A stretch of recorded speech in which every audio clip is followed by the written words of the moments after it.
Tea Time. I'm your host, Mirko, and hope you have a beautiful day so far. So, hello to the people in chat. In particular, I want to say hi to all the people that have followed us in the last week.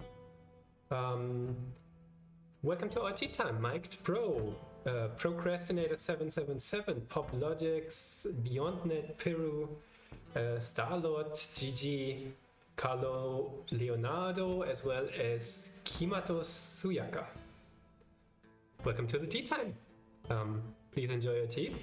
Here we go. Today we're drinking green tea, of course. So just came back from work essentially. So usually normal people would probably say they came home from work. For me, it's more like I switched the tab. But that's still kind of a shift for me. And yeah, so cheers everybody. Hope you have a hot beverage ready and enjoy the stream. Say hi in the chat. I'm always happy to hear how you're doing and what you're working on, what kind of things you're learning, whether it's with programming or whether it's with something completely else. Maybe you even learn about tea.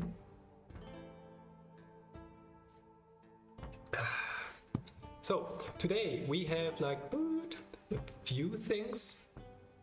It didn't refresh apparently, the to-do list. Let me just do that here for a second. There we go. So the first one, last time we looked at AWS Cognito, in particular how we can manually verify the JSON Web Token, so JWT JSON Web Token, a specific method to authenticate users, and also then get some degree of authorization into the system. And what we were using for that is the identity provider from AWS, one of them, which is called AWS Cognito, however you want to pronounce it. And we currently, so far, we did have our NestJS application, which received essentially a header with the JWT, and then did all the checks that are necessary to say, okay, we can trust this JWT, or we should better not trust it and say, oh no, sorry, we don't know who you are, this token is fake, please come back later. So that's what we implemented last time. This time we probably want to work on making that properly integrated into NestJS in particular. So getting into guards on that front. And the music is slightly loud, so let me just make this a bit lower. But maybe it's just my setup. No, I think it's indeed a bit loud. Yeah, but before we get into that, I do have some more things I want to do with T-Walls, so the long-term project that we have on stream. Push that over there, and I think I need to refresh this again. Yeah, so the first thing that I want to do is that I just have to write one command to start TWAS and the server, so that it's much easier for me to actually play with you. In particular, we have now a channel point redemption for, where is it? 220 channel points. We can play a round of TWAS. I think that's I set it up to be triggerable twice a stream. So yeah, whenever you're ready and you want to play a round of T-Wars with me, so a game of basically a Final Fantasy battle inside of Twitch chat, controlled completely from Twitch chat and rendered here on the stream, like there. That's the thing that we want to do, or that we can do. And to do that, I want to make it as simple as possible to actually start it up, right? So what I probably want. So what we need to do is we basically start the backend, start the database container, database Mongo container, start the backend, and then start the front end. Or alternatively, we host the front end on the backend, or host front end on backend server. So this way, if we host the front end on the backend, because it's only static files, right? That means we only have to start one server. In particular, that also is slightly nicer on my resources, because OBS and so on, you know, takes away quite a lot of resources, although my laptop is fairly strong. So I think we can start the backend with one single command, if I'm not mistaken. So /server, I think. If we do look at package.json inside of here, we do have dev, which basically starts everything. It even starts in watch mode. Maybe we can move this into, make it like this, make it like this, and then we can just call start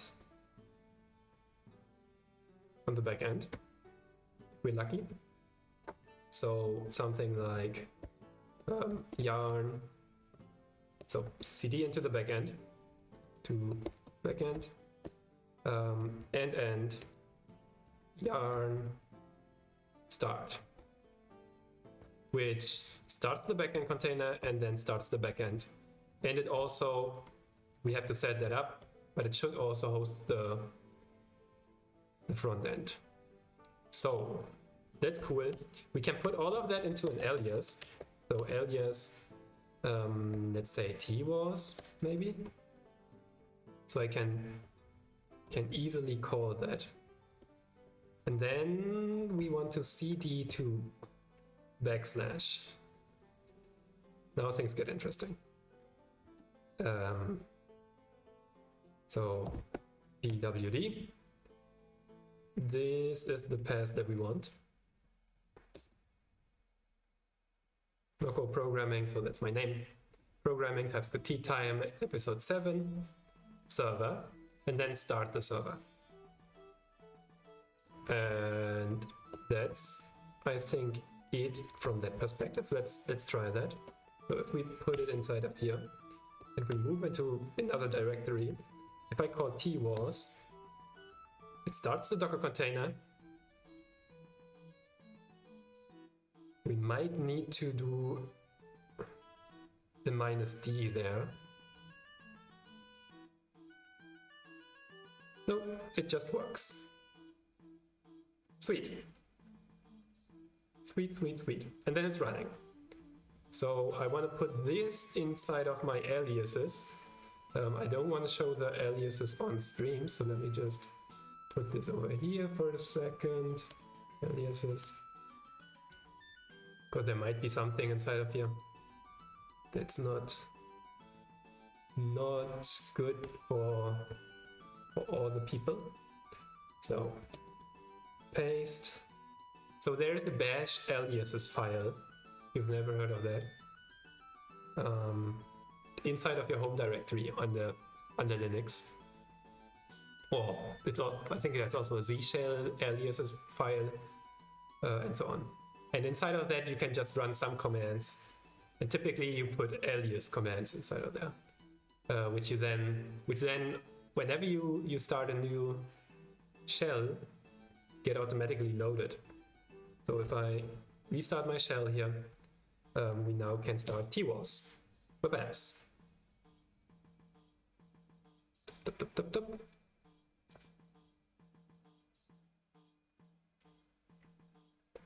And next, the next one is we want to host the front end on the back end. So let's try to do that. I suppose we open VS Code then in the back end.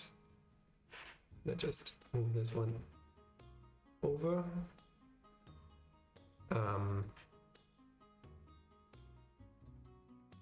So there is, as far as I remember, NestJS static files, static serve. That sounds good. Recipes static serve.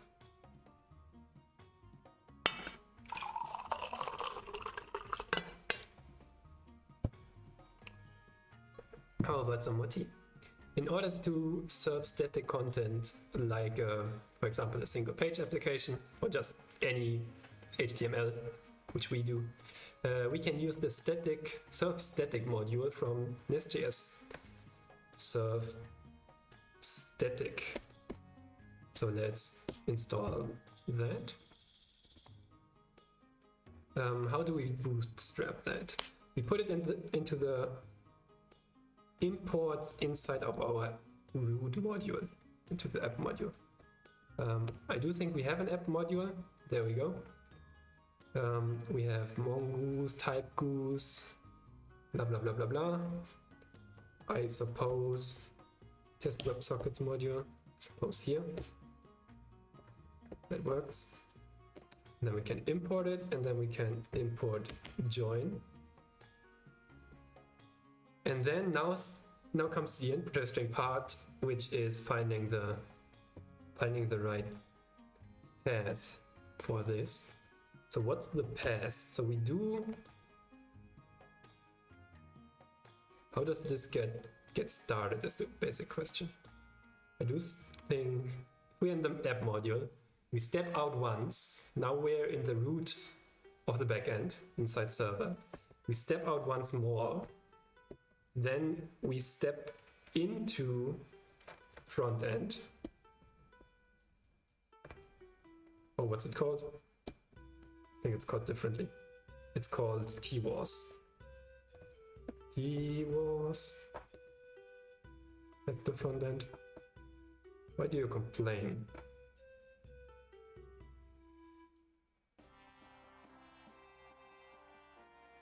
Convert a list.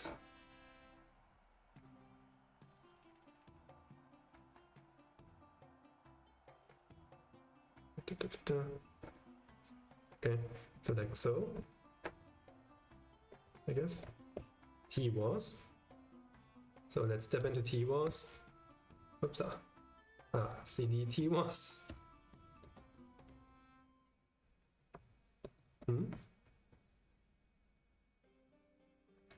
Dot CD TWAS. Okay, now we're there. And now it's the build directory that is being hosted, I think. cd build ls bundle.js. It's missing the const index.html. Index is empty. What?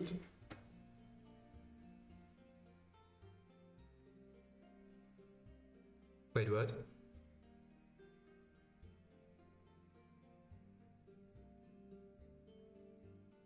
Why is index empty? Oh, that's interesting.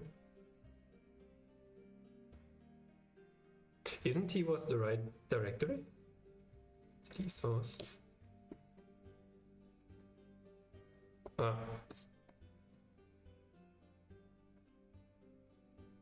Code. I think I was in the wrong directory. Here we go. Okay. Everything is good. Everything is good. So, and here we host bundle.bundle.js. So I think we just host this, even though it's not the most secure one. Since this is only running on my machine, everything is fine. So I think that's about it.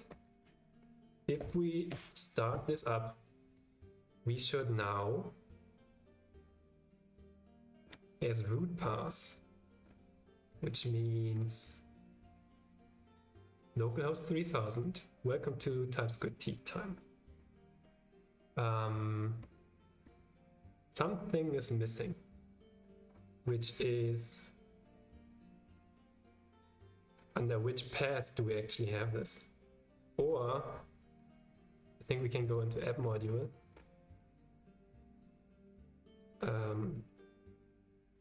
App controller maybe. Get \hello. And now if we run this, get internal server error. Okay. And run no such file or directory. Home programming, that looks good. Server slash this. No, this looks terrible. This is absolutely wrong.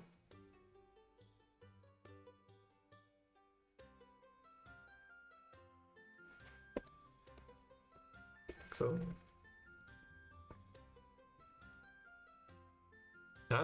There we go. That seems to have worked. IO is not defined. That's of course not good. That's of course not good. Which means we have to go to the front end once more. And we have to go where? So hello to the people in chat. We have developed a little game for that we can play actually on stream.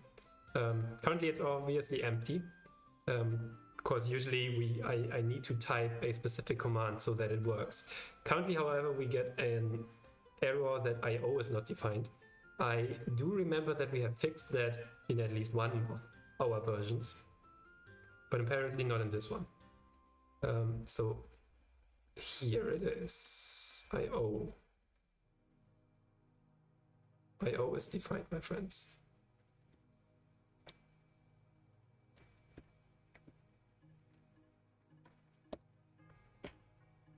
Why would it not be defined? Maybe we have to rebuild. Why build? Maybe we have to rebuild. Let's give it a sec here. Webpack has to do stuff.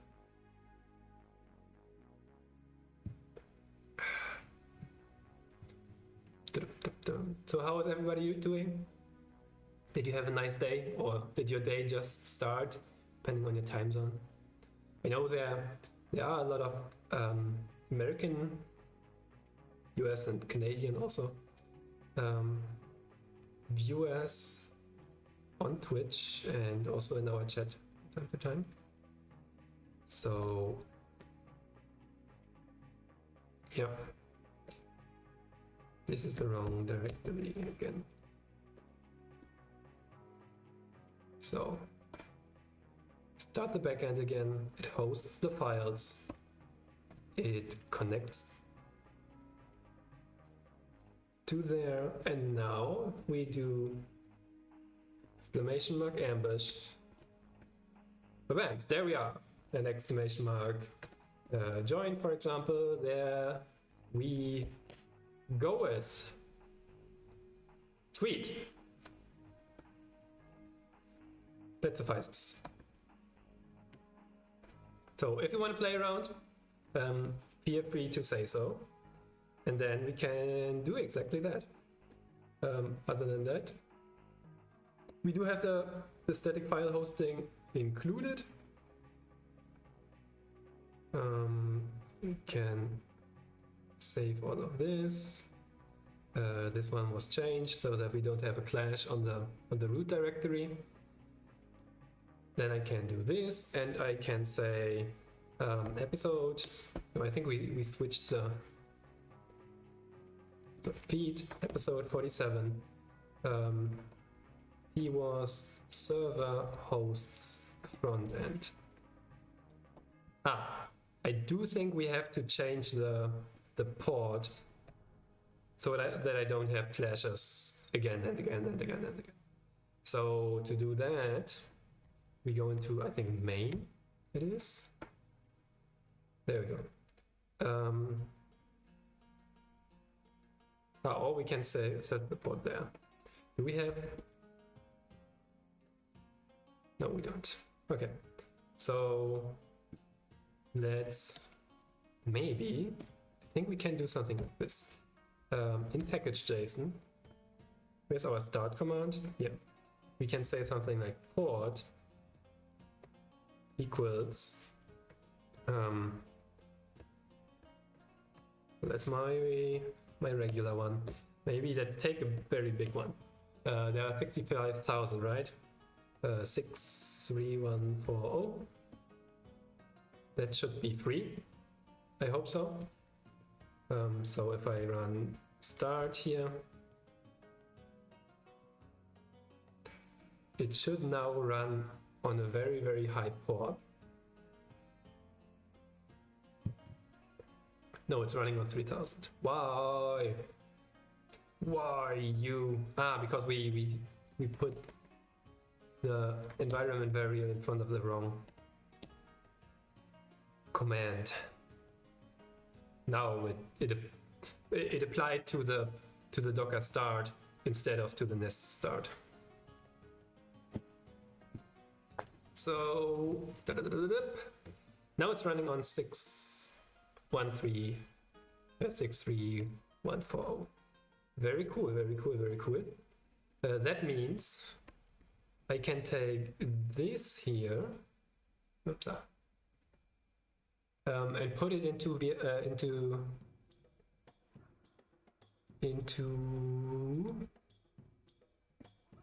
was. Okay. Can I not give it a name, a proper one?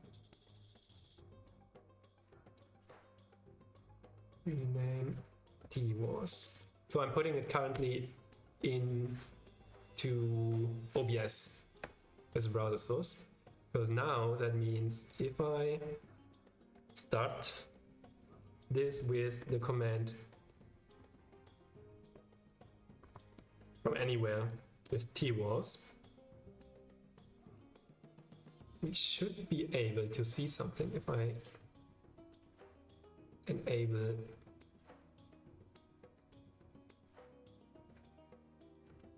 come on. There we go. Yay, it works. It works. Good job, everybody. High five, have some tea. We've earned it. And now we can not play because the port is wrong. Darn. The port is wrong.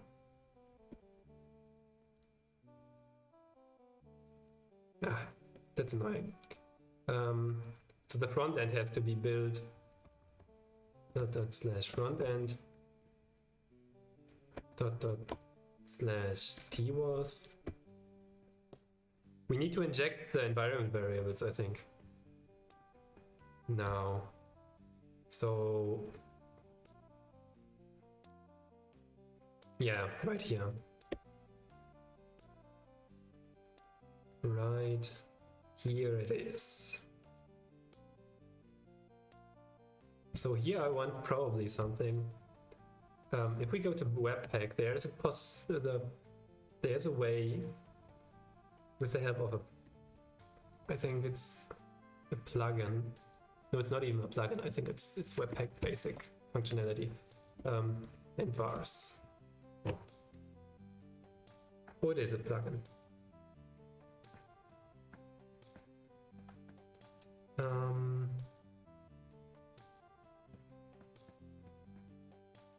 This is not what we want.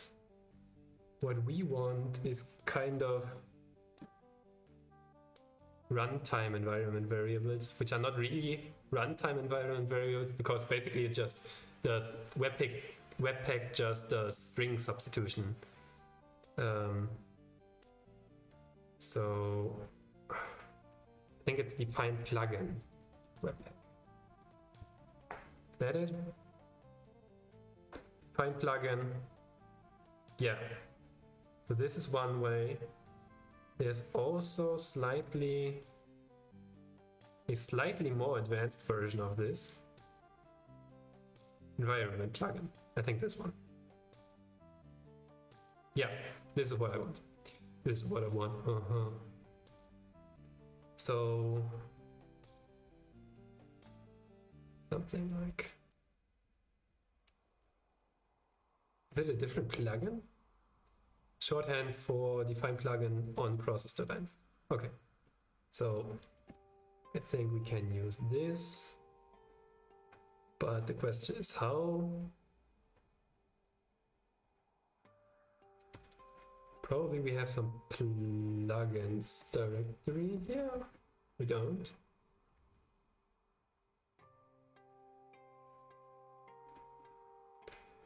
Plugins. There we go, plugins, and then we write something. Plugins, colon, new Webpack environment plugin. Webpack defined, no it's not. We probably have to import it then. Const Webpack equals require Webpack, I suppose. And then we can say WebSocket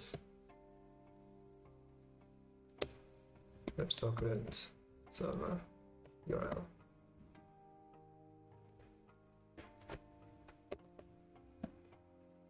And if we take this and put into main scene process.env.websocket server URL, now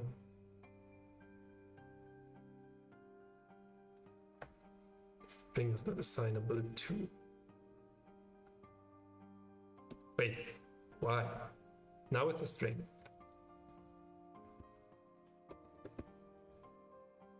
Okay, the TypeScript error message is very weird. Here, undefined is not assignable to type string. Because there's a second overload. I see. Okay. So we do this, or we take what he said. 3000. Was it? Webpack 3000 was the default, and then in production we run with this one set. We can do that by just saying package JSON. We go to build. I think we use, is it here? So we use --env equals http://local host 63140 with a backslash or without a backslash? Without backslash. So my hope is this works. I have no guarantees whatsoever. That didn't work. Unexpected token comma, semicolon. That's indeed unexpected. There we go. Now what? Unsafe construction of any type. TypeScript. Why are you checking?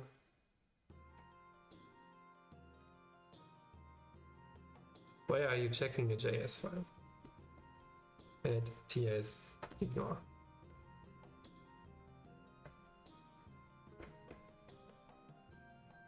Ignore file. No check, I think.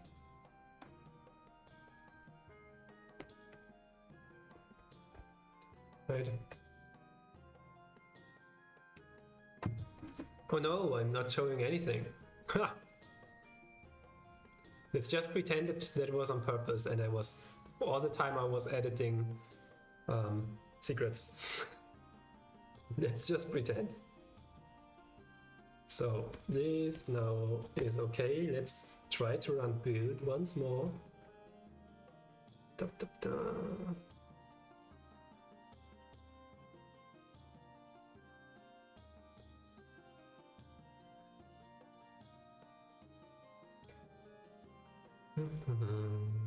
There are actually also cool plugins for Webpack that I have set up in a different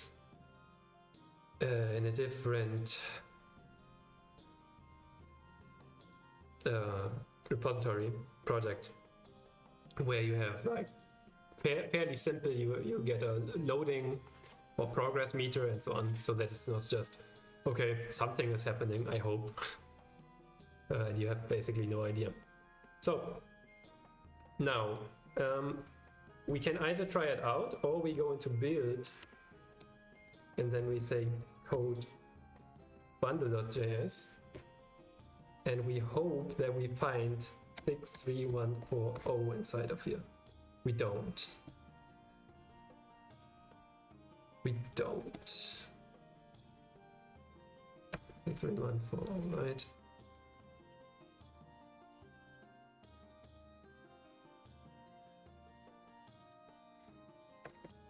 So this text should be inside of bundle.js, but it isn't.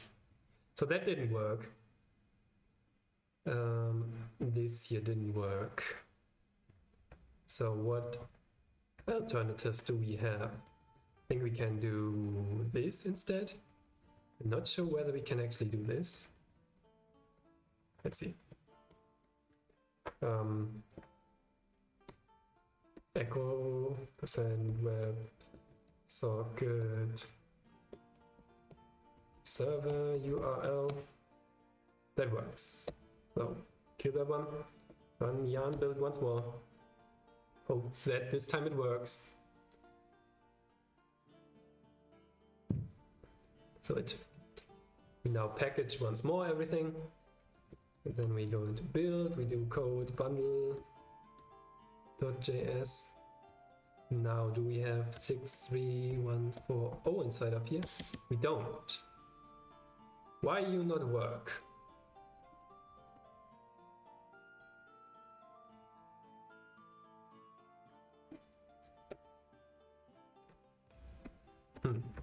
When I do this, whatever, and I build now,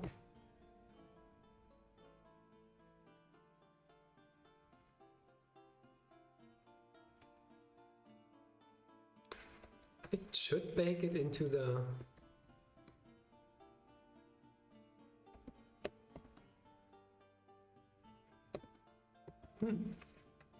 What did it do? It didn't do anything. That's weird.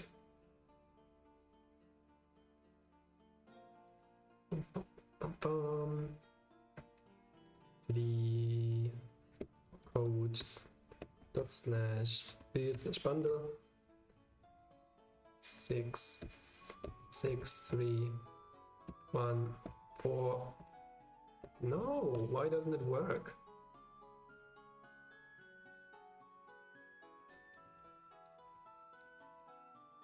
Or does it? And I'm just not noticing that it actually works, everything. So if I go TWAS, let's hope I'm not running it anywhere else. Let's see. Come on, you can do it. There we go.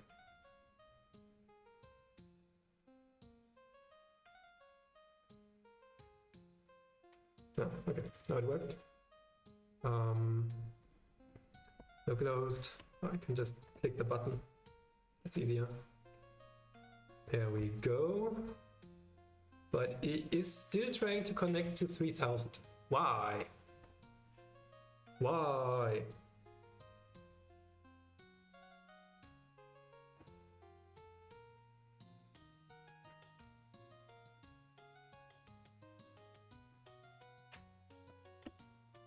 Did we misuse something?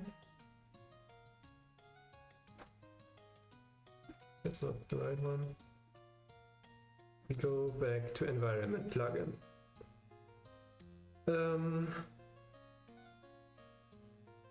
This isn't the same as doing this.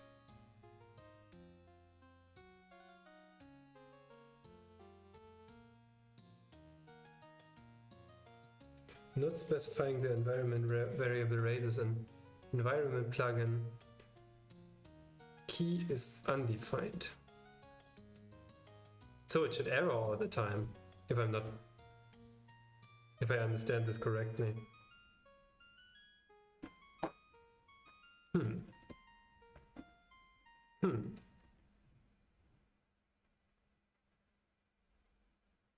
Which version are we using? Webpack.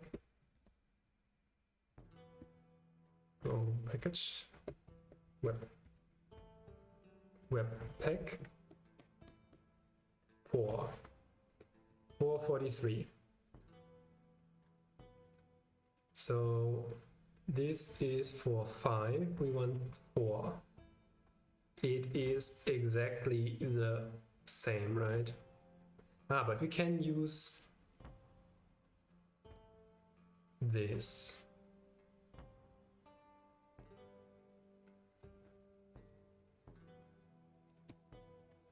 So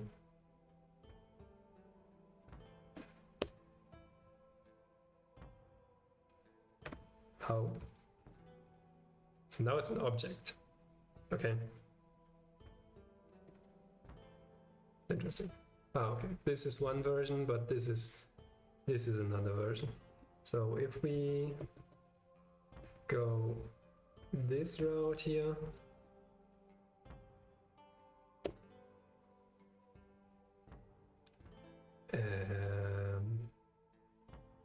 stop it, Linda. So we now have an object inside of the plugins array. And now if I specify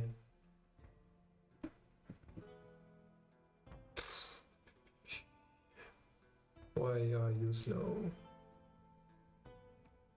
Let's see. This colon localhost colon http colon / localhost 63140. Save. Why are you complaining? Linda and TypeScript, and that's fine. We are in a JavaScript file after all. I would love to use it with TypeScript, but not a thing yet.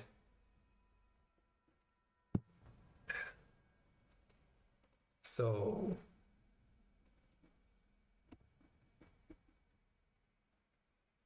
am I using this correctly? I kind of feel we're doing this wrong. I'm doing this wrong. You don't really have a choice but to watch. But if you have any ideas, feel free to chime in. Webpack print section. Oh no, don't print stuff. Who wants to print stuff? Webpack dot blah blah blah blah blah. This looks alright, right? Is this correct? Probably.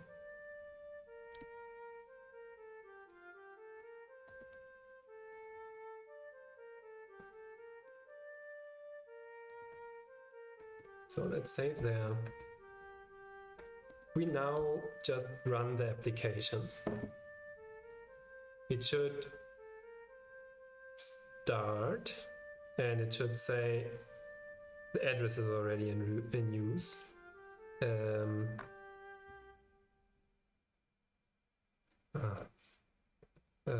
Docker. Oh man. Give me a second here. Docker ps docker stop.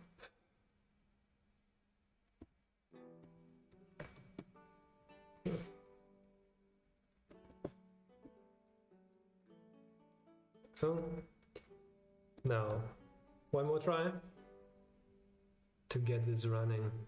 This is taking longer than I expected, and it doesn't match the stream description at all. But yeah, well, that's how things go from time to time, right? So now it's connecting to where? Please show me. Where do you connect to? Now it's connecting to 63140. That's good. That's good. That's progress. Now I probably want something like if Webpack is production mode.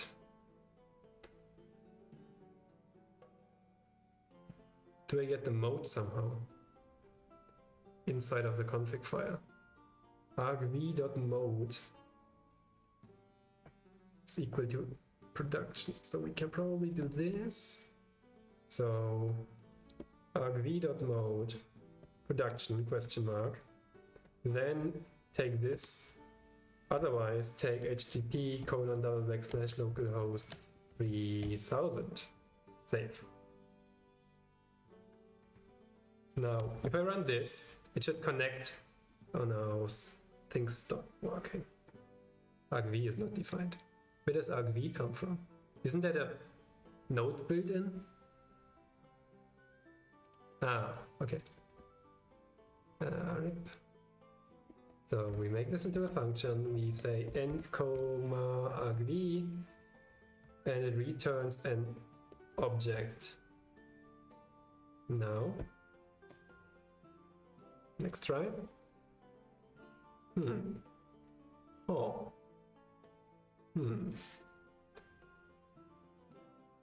Okay. It at least starts this time. We check the network requests. We sent to localhost 8080. That's a different WebSocket. It's not the WebSocket that we are talking about. Ah, here, this one. Why does it not show? Ah, because okay. That's it's not showing as a WebSocket yet because it starts with HTTP or HTTPS and then wants to upgrade to WebSocket if possible. But it connects to 3000. That's good. And if I now build, it should hopefully take 63140. I mean, this is kind of hard-coded on the backend and the front end, but I can live with that. The duplication in two, or duplicated in one place, 2 occurrences in total. So, closing that one.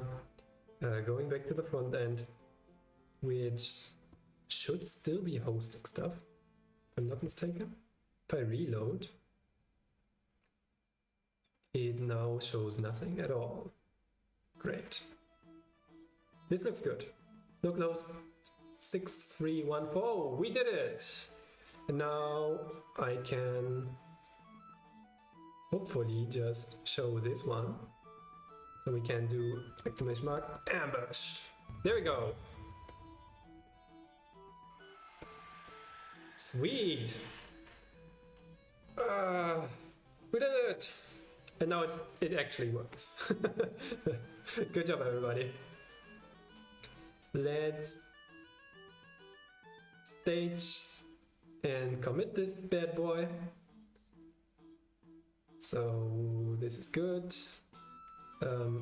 Here we had things. This was actually not a TypeScript error, I think, but instead a linter error. Yeah, TypeScript yes, lint error. I don't mind now. Here we use this. We can get rid of the fallback, I think. We do write an exclamation mark here.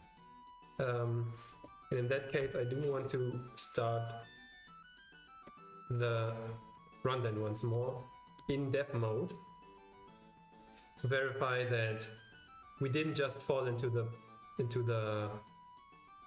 fallback, but instead it really just really started on the right URL. But it grabbed the right URL. Let's say it like this. Yeah, now it's failing. Perfect. Because nothing is running on 3000. Awesome. We did it.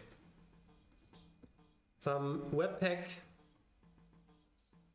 magic with the help of its mode and with the help of its environment plugin, corresponding to that, the define plugin. Not sure whether that's the thing. Which also allows you essentially to do string substitution. Cool. So, and we also looked at self-static. Very nice that this is so easy to integrate. And then let's see, TWAS server hosts front end, production. Woo! SafeAdnan 1988 joined our tea time. SafeAd or SafeAdnan. Welcome to our tea time. Good to see you. Let's have a cup of tea. And if you like, we can say hi in the chat and we can play around our TWAS so that you actually see what we're up to. Other than that, how are you doing? Hope you're having a great day. And kind of finished with work for today. And now just chillaxing here on stream in our regular Wednesday session. Production runs on localhost microphone. It's an Honor 90 something B or something. There, maybe it's written on the microphone. Yeah, but it's pretty plain. What the hardest? It's not a bad microphone, absolutely not. The thing that makes it difficult for me to use is because my room is pretty much completely empty. And that's why I get echo all the time. Now recently I've started thinking about how to change that. One thing would be, there's some echo indeed. Okay, yeah. I did try to fiddle around a bit with the microphone settings and filters, but they are, the problem is the room. But I don't have I could, theoretically, I could get like probably having a carpet would very, very much help. And having, I don't know, just more stuff in my room would help. Currently it's so completely empty. There's really just the couch behind me. There we go. And that's the complete room. Everything else is empty. I'm living very, very minimalistically, if you want to say it like that. To answer your question with the microphone, it's not a bad microphone. The problem is not the microphone. The problem is the room and my setup. Let me see. On mic 900B, I think that's it. I think this is it. Yeah, also the blue light, which you can see. Yeah. Even though it has a blue light, you cannot really switch it off. You're looking for a microphone to record videos. Ah, very good, very good. What kind of videos are you recording? Yeah, so this is a condenser. So if you have background noise, it can be used for studios. In my case, the noise still, the echo still comes from this direction, which makes it difficult even for this kind of microphone, because usually if you have the microphone here, the part where it listens to is here.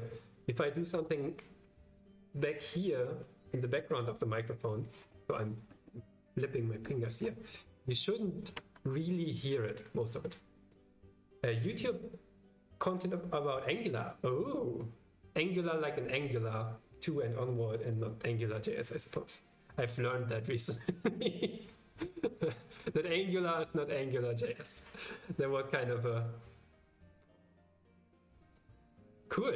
Very nice, very nice. Then you probably will like the stream from, I hope I write them correctly, finite singular, shout out, finite singularity.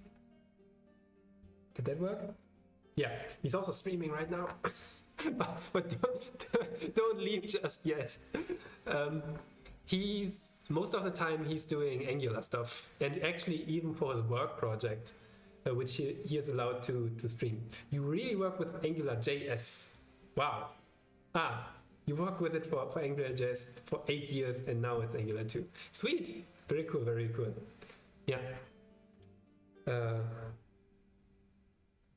Great frameworks.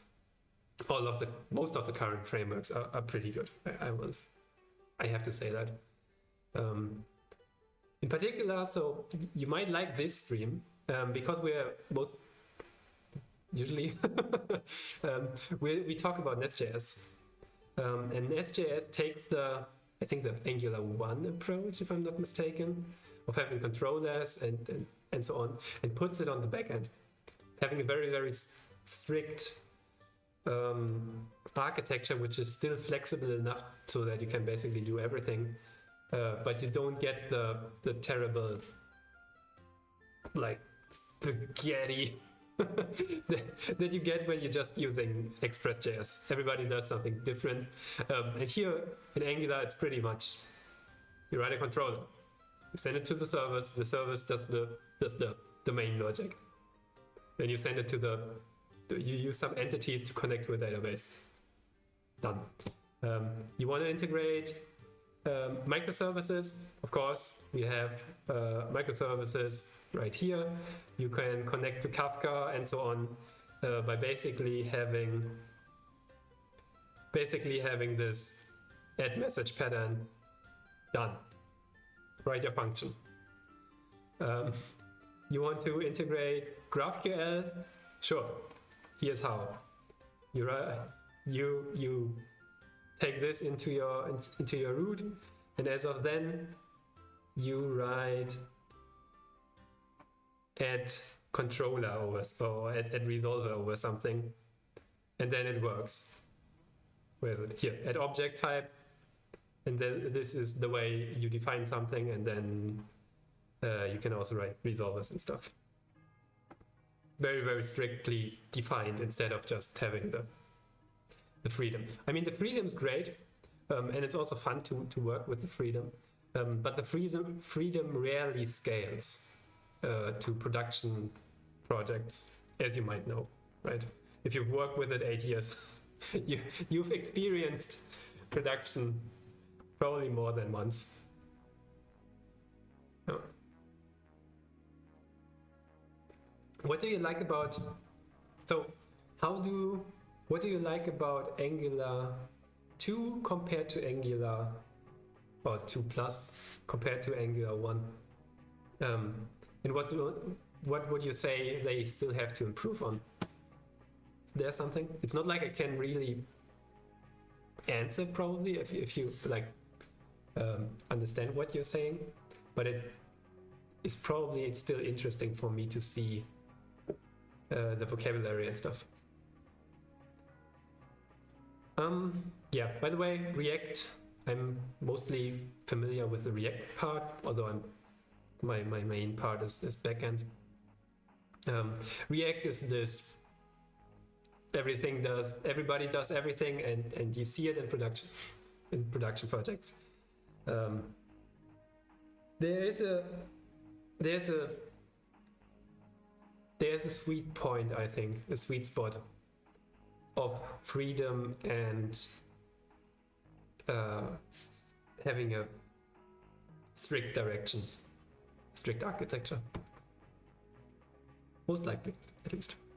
But we did. I haven't committed yet. Commit. No, it was just typed VS Code that was slow to update source control. Git push. So everything can be found, by the way, on the GitHubs. You're interested in that. And now we can play it. Is it still running? I think I can. Do I have to rebuild once more? I probably have to. Otherwise, the changes that I've made will not be in the production build. Oh, hopefully we didn't break it and just forgot to build. Wait, that was the wrong one. Damn it. Build once more on the front end.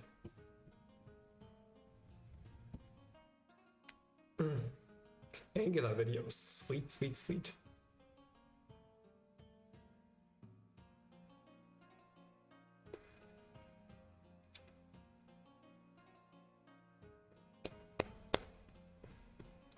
Come on, Webpack. Be quick. Be quickest. Now, if we just say TWAS, starts everything up, and it should just work. That's the hope, at least. That's the hope, at least. So it connected. If we run this, we can start !ambush, and yeah, it works. Works. Ship it. Done.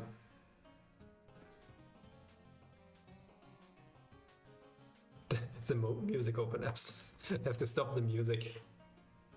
The usual stream music if we want to play TWAS. All right. Very nice. Happy with that. Now we can actually play TWAS. There's in particular a new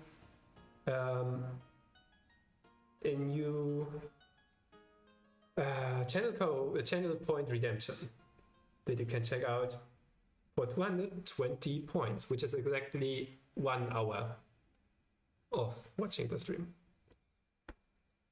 And then we can play around. I just set it up today, so I might actually lower the points or up the points depending on how people react. So that one's done. Now, I think we can put an exclamation mark done on the start something up there. The green vanished. And now we can go into doing mode for, I don't know, I cannot see really. Middleware. Yeah, okay. Let's go then to, where do we actually have to go? I think it's this project or that project. This one probably. All right, yeah. Verify JWT. This is what we did last time. JSON Web Tokens, the way, or one of the possibly basically 2 main ways to do authentication. Token based or session based. One is basically mostly a cookie. The other one is a token that you can also store in a cookie. But oftentimes it's just sent as a header. We get this JWT. So authentication, by the way, answers the question, who is the person who's actually currently calling our API? Who is caller? We get this JWT thanks to AWS Cognito. So one of the, I think basically the AWS white label users sign up and sign in and whatnot. Also possible to connect with multi-factor authorization. It handles all the password resets for you. You get 50,000 active users for free, which is actually, and I think it's forever even. There isn't even a 1 year or something attached to that, which is more than most applications actually have, ever. Even business applications, right? So that's something. And even if you get over this, it's still fairly cheap, to be honest. So this is what we're using to get the JWT, to sign in, to sign up, to sign in, and then take the token that we get back from Cognito and pass it to the to the backend. So our API can verify that token and say, okay, yeah, this is from the Cognito instance that we trust and know this is from us, basically. You can do API calls, dear user. And then you can see, I don't know, your orders or your, I don't know, your favorite tea, your bookmarks, because we have a tea API at this point. So context switch now. What do we want to do? What I want to do is put the logic that we have for verifying the JWT into a middleware, or actually a guard, not a middleware. Both basically. And this is where NestJS, the NestJS guide will be very, very helpful. Have you ever worked with NestJS, Seifert? Or have you at least heard of it? Maybe.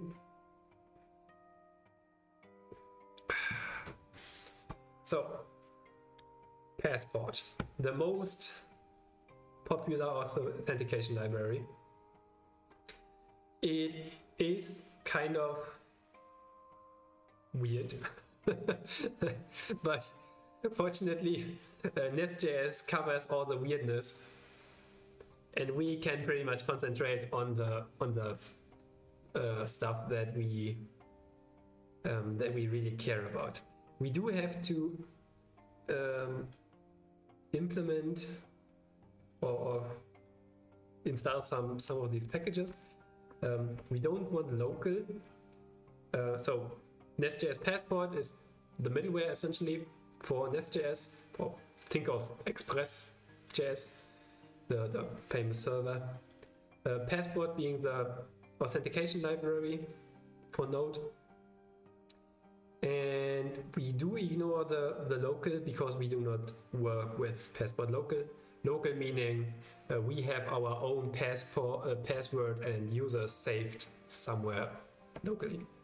I don't think we need that, but we will see. We might want to take a look. Or did I use npm or did I use yarn package.json? I did use npm in the backend. Let's install those two, and then I want to take a look at those plugins. It should be here somewhere. This one? Strategies, sorry. They call it strategies. And the one that we want to look for is Cognito, but there is none. AWS, HMAC, AWS 4. Nope. There is no Cognito strategy. That's unfortunate. There is an Auth0. Passport JWT. This is probably what we want. Passport strategy for authentication with a JWT. That sounds about right. That sounds about right. Ooh, 7 high. Ooh. I'm audit, point myself. Prod. Ooh. Now that's SQLite. That's fine. We're not yet in production. And class validator is okay. That's actually fixed. SQLite we will remove later anyway. So npm install passport JWT. Is there passport JWT? NestJS is probably what we want to look for. Okay. JWT. Passport JWT. For any passport strategy you use, you will need these two packages. Yeah, as I said, NestJS Passport and Passport. Then you'll need to install the strategy specific package, like Passport JWT, which we did. That implements the particular authentication strategy you are building. Perfect. You can also install type definitions so that things get simpler. Is there a type/JWT? Yeah. npm I -d. at type / passport JWT. Not sure whether we need them, but we will see. So now let's follow pretty much what they prescribe us here. So we generate a new module. Let's generate a module called auth. Module being basically the container or the package for all the stuff that contains authentication logic. Then once created, and then we want to also create a service auth with the help of the CI, because it automatically updates the module. As you can see here, it injected this auth module and created this empty file. Very good. Now things get interesting. So we don't need the users. We don't need the users.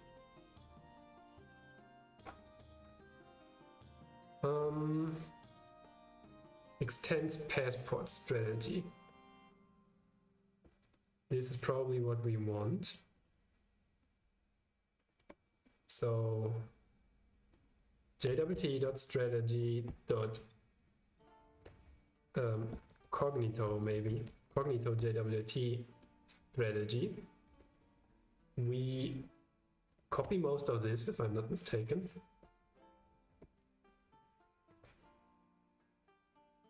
And then we add a strategy from passport JWT.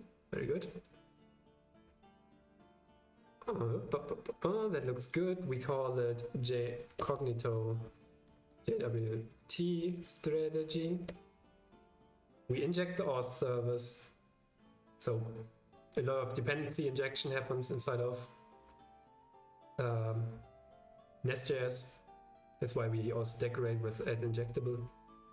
And then when we call validate, which now gets something, and I'm not sure what. Do we see that anywhere in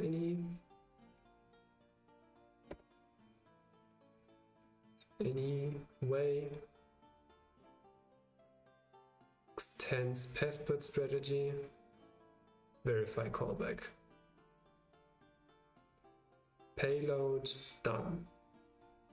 So we get a payload, which is something. Let's say any for the time being. Then we can say console.log the payload for me. Thank you. And then we just say const user equals undefined. Do it. And then it throws an unauthorized exception. And we will see how things get together. We probably inside of the auth service we will move all the fun stuff that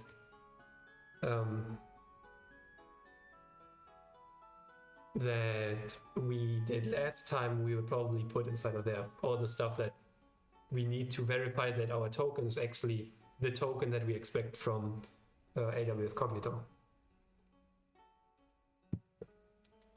So for the time being, we just throw, and we go on until we get to the point where we have implemented that one. It also automatically added the auth module to our app module, which is good. And one thing that I do want now is use a global guard.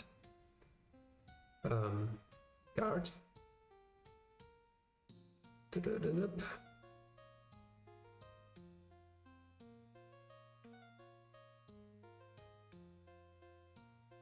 So NestJS passport module provides us with a built-in guard. That's good. The question is, how do we use it? Like so. Can we say global?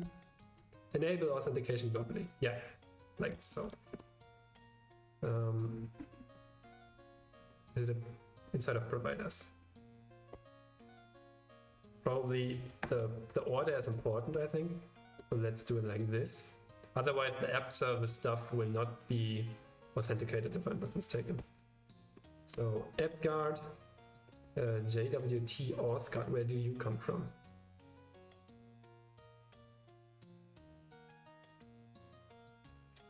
Oh, this looks good. This looks even more promising.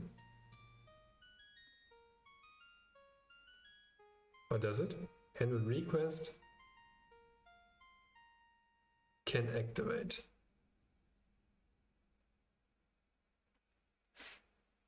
Do we do anything specific? I think for the time being we can just do this. And then see whether that works or not. So let's start our server. Start the server. And it's running at 3141 with our IT's query. And now it says unknown authentication strategy, JWT. That's unfortunate.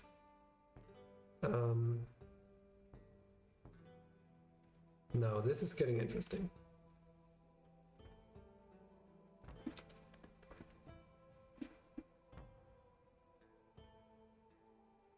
How do we fix that one?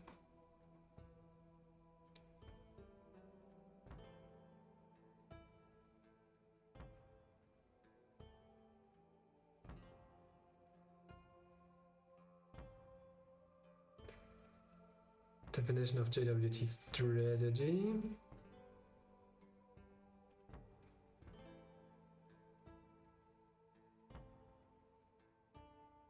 Passport authenticate. So maybe I write NestJS. NestJS. Unknown strategy. We did skip a lot of the fun stuff, so maybe that might be the cause.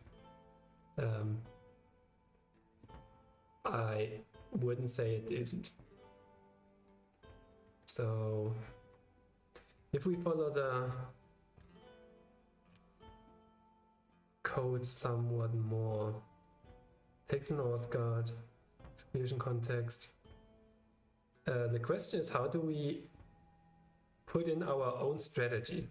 Strategy JWT1.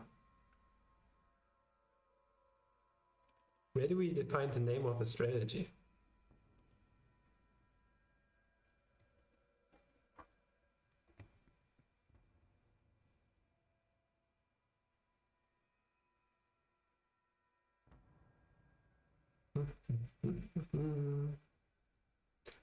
Where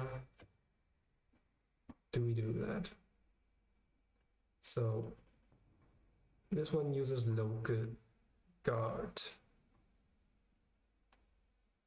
Do we have to set this? Which would, does it make sense? No, it doesn't. Well, because we do not have the secret, we only have the, we only want to verify essentially.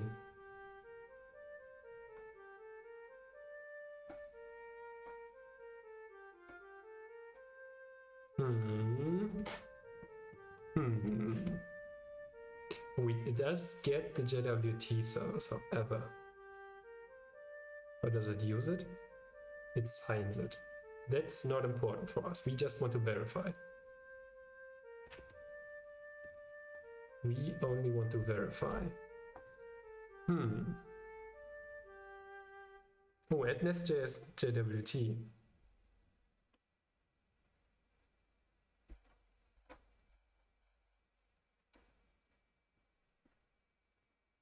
Oh, that gives us the JWT service. That's not what we want. So why do we not want the JWT service? Because we do not sign tokens. We do not create tokens. We only verify them, which is basically the part that is on the other side of using a JWT. You always have the one that creates it and signs it, basically with a with their sign using cryptographic signature, and then that part is on the Cognito side, AWS Cognito side. We do not care about that part. What we get is just the JWT, and we have a public key to verify that this comes actually from Cognito, from our Cognito. So that's why we don't want the JWT service. We do want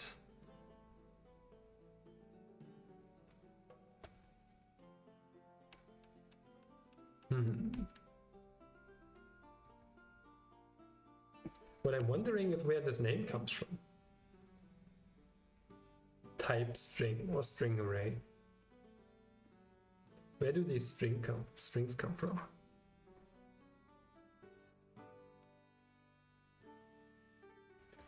NestJS define own passport strategy.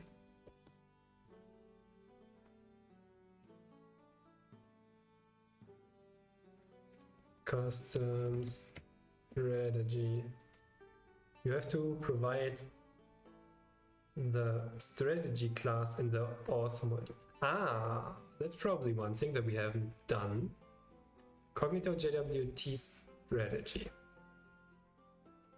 Inside of our module, we do not have that set up.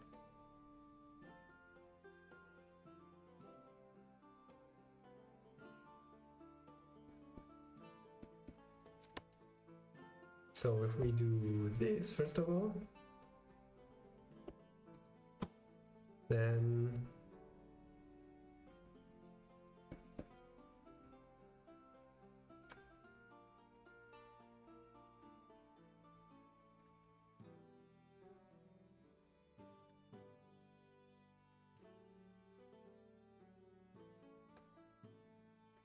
what does passport module do exactly? NestJS JWT. This one. JWT utilities for Nest based on the JSON Web Token. Register secret. We do not have a secret. Do we still need this? Secret encryption. Ah. Public key. So we probably still want this. Secret or key provider. Yeah, that looks good. This looks promising. This does look promising. So something like, I think, imports. There we go.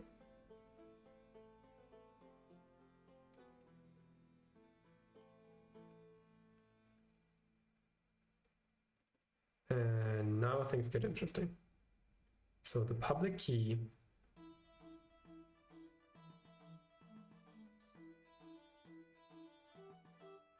used in asymmetric algorithms required upon none other secrets present. Yeah. But we do need the private key.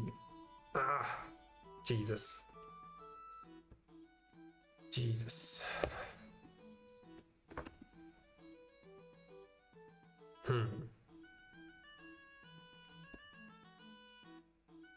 What I don't get is where this auth guard gets its strategies from.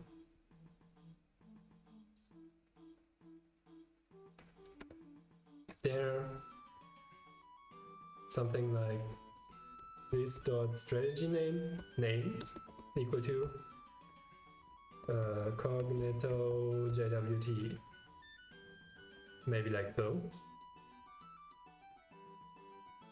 Does super expose anything like that?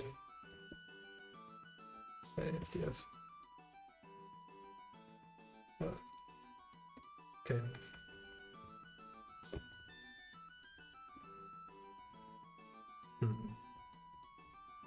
No TypeScript errors, great.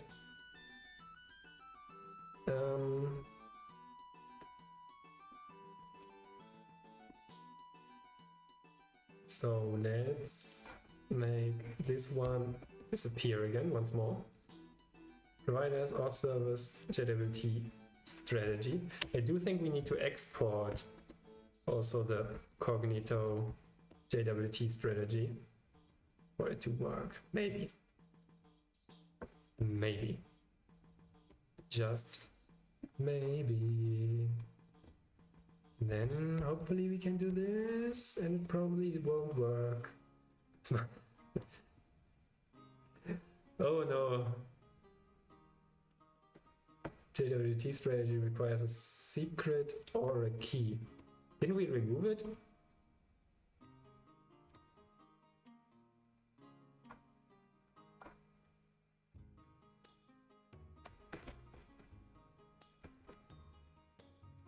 Who is actually failing here? I'm confused. I have questions. If you have any ideas, please feel free to chime in. I'm very, very happy to listen. Strategy fails. This one probably, huh? Passport, JWT, validate, only strategy.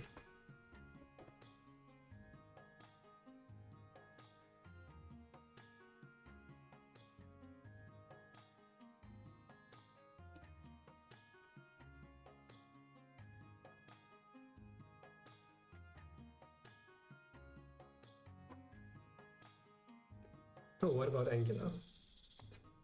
How I do use.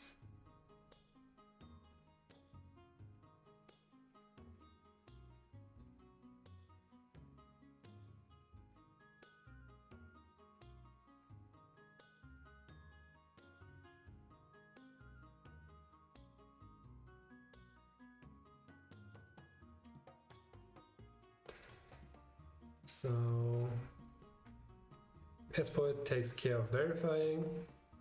We just need to sign them and then send them off the middleware to be verified.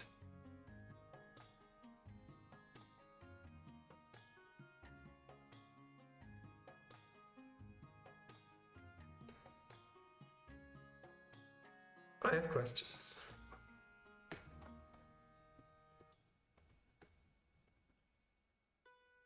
So it's the, let's see, if I remove this just for a moment, now it works. Yeah, now it works. So it is the strategy that is causing the issues. I suppose we do have to use the JWT module then. And in that case, we have to JWT module. Where do you come from? From NestJS JWT.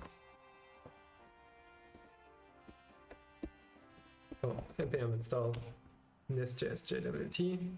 We take this dude and do this. So now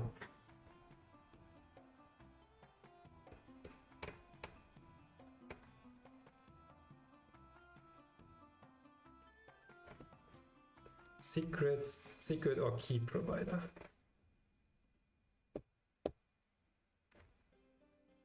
Dynamic key provider has precedence over static secret. Okay, so let's use this one.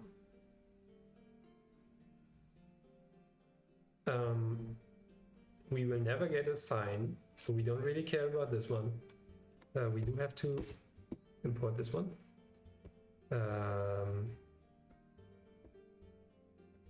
Where do these come from? JWT dot.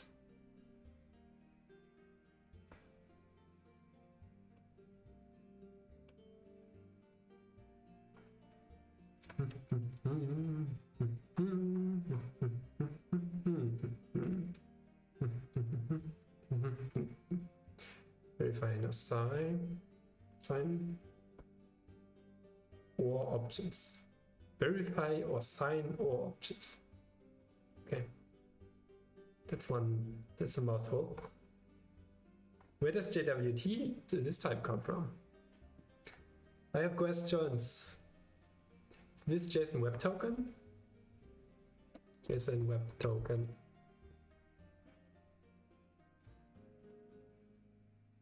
Types, basically. Suppose, BMI JSON web token. Actually, we just want to have the types, which are not included, so we can install them separately.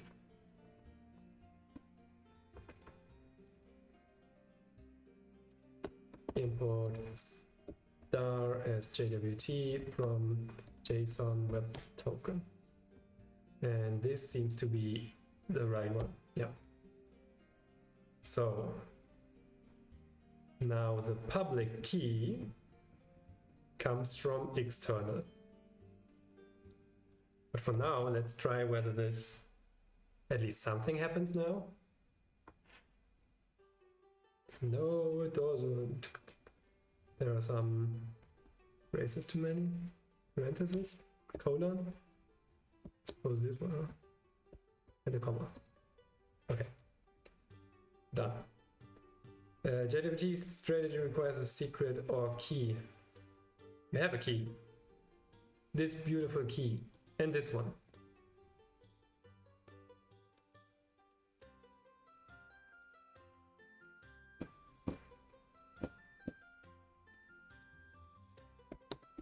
So new error. Forbidden error.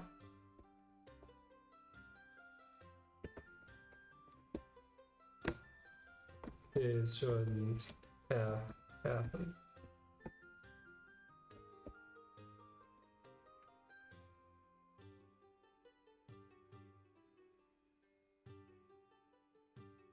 Object actually means any non-knowledge type.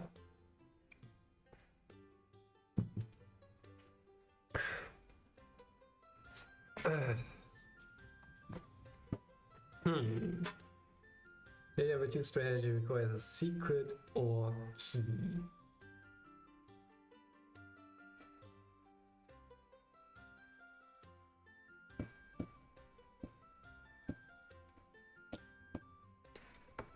So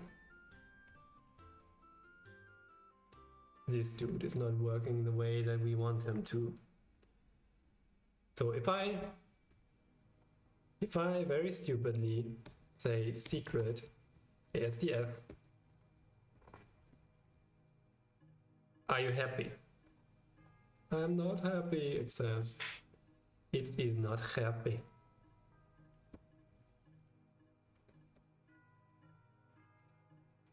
We did change this, wait, the app module to use Cognito JWT. What if we write something very stupid? Maybe it can't find it, and that's the issue.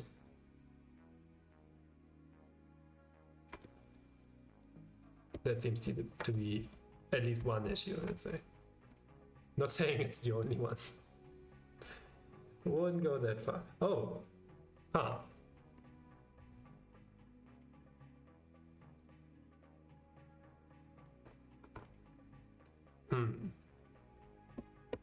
Okay, take Cognito JWT again and kick it out of the auth module for a second. Ever so slightly. Just this tiny little kick. Now this works. Now if we call this, we don't find the strategy. Yeah, as expected.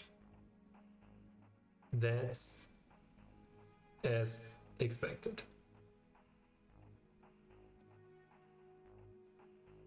Wait, there's a passport module and the JWT module?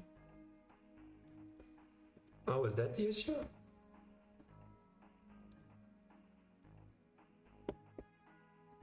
We want to import the passport module. No, that's not the issue. Register async.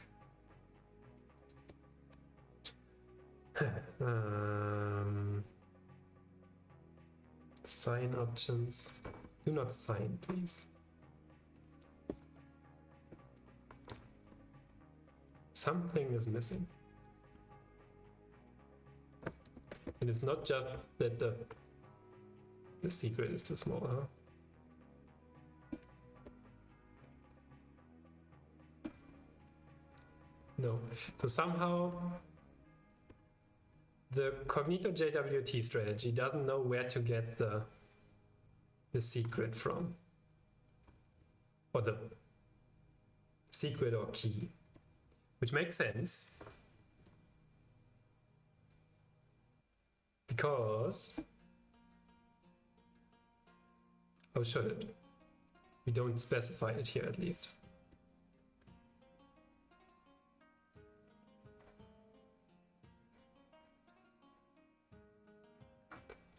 Local strategy. Let's take a look at the local strategy. So what do? They get a username and they get a password. And then they validate that. Done. There's not much in here. Why is it working for them?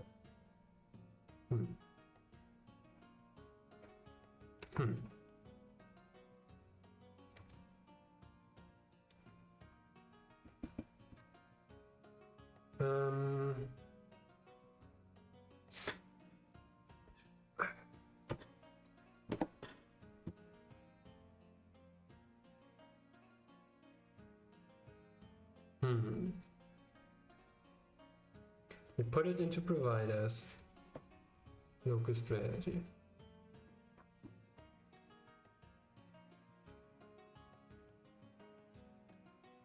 Which sounds correct. This passport strategy, where does it get the key from? This one, sorry. It receives options in the constructor. Oh. If we extend that, no, it's a passport strategy of strategy.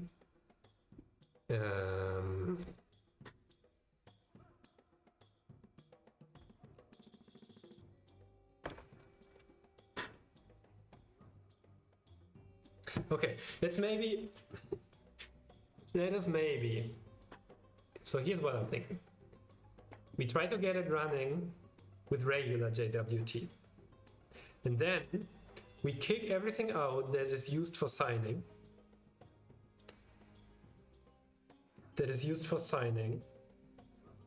And hopefully we get to a point where everything looks okay-ish. And we can make the changes that we need to do for Cognito. How does that sound?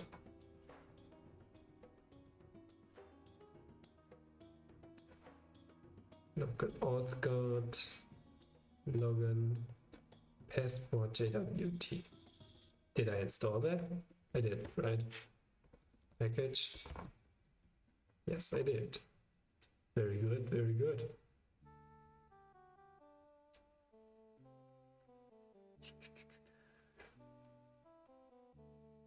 Yeah, so let's try to do that.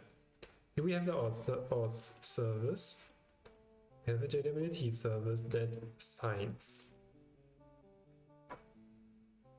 We have the secret in JWT constants. Not relevant. We have local strategy. We have passport module. We have register. And we have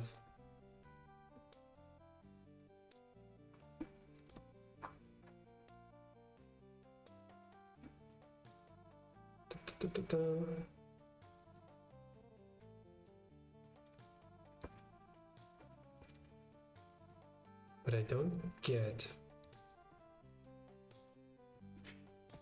Where's our Cognito strategy? Here. It uses passport JWT strategy.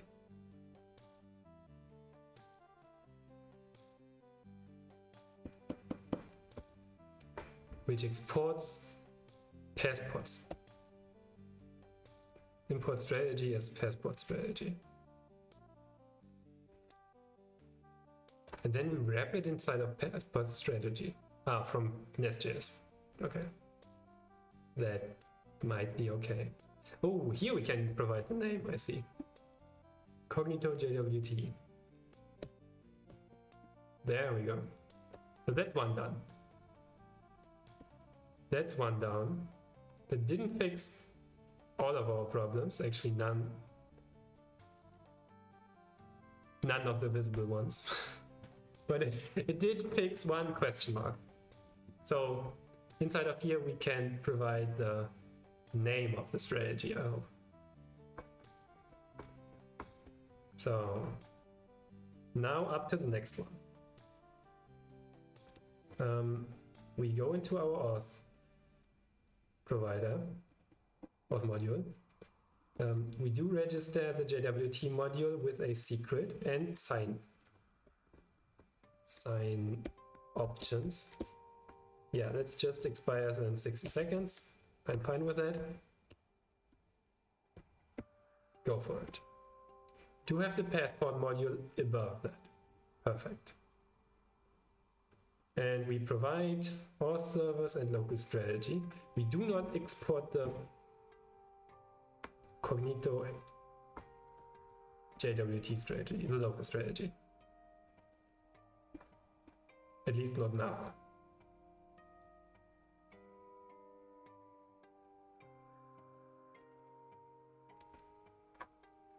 Where does local auth guard come from?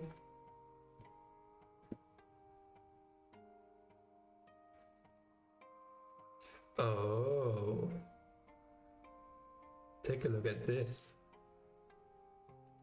This is what we want, I think. I think this is what we want. STF. Very, very secret, obviously.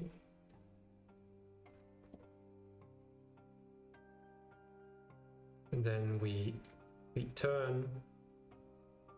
Yeah. Let's just say payload.sub. This is probably the JWT that we get here. Payload dot header payload signature, or maybe just the payload.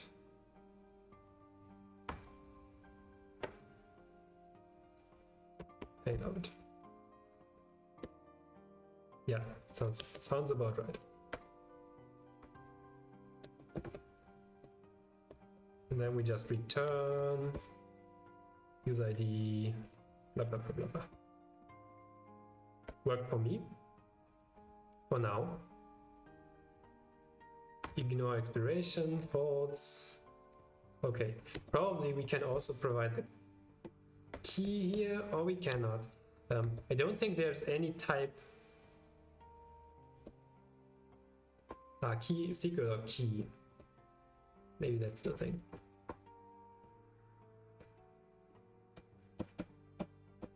Secret or key. We are using the expedient option of supplying a symmetric key, signing the tokens. Other options such as the PEM encoded public key may be more appropriate for production apps. See here for more information. In any case, as cautioned earlier, do not expose the secret publicly. Yes, absolutely right. Here. Secret or key. Unless secret or key provider is provided. How does that look like for a... Well, let's one step at a time, right? So now it's running. Something is running. Oh, I can't believe it. Something is running. And if we're lucky, canary property have headers of undefined. Headers of undefined. Where does that come from?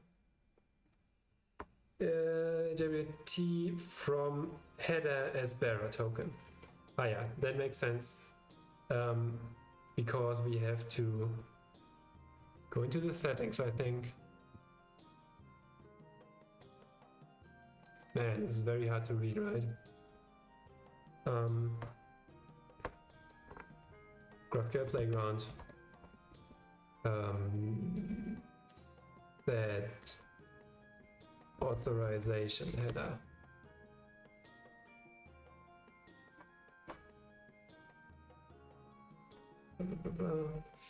Right there. Okay. Not in settings. We go to HTTP headers. We put here authorization colon. Now we need a JWT. Do we still have the one from last week? We do. Nice. I do think we need to write bear in front of that.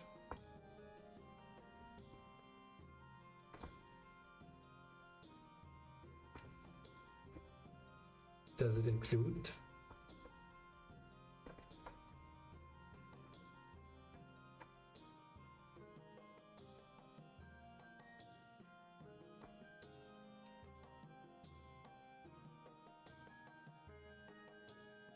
Quotation marks often the position, blah blah blah blah blah. Oh, that's a very long token. Line wrap. People implement line wraps. Like so. Can I read headers of undefined? Turns of error. Okay, let's maybe put this right here instead and try to call it now unauthorized. We did get an unauthorized error. That's not too terrible. It's more than we had before. It's much more than we had before. So console.log payload. Does this get called now? That would be good to know. No, it doesn't. Not yet. This might be because the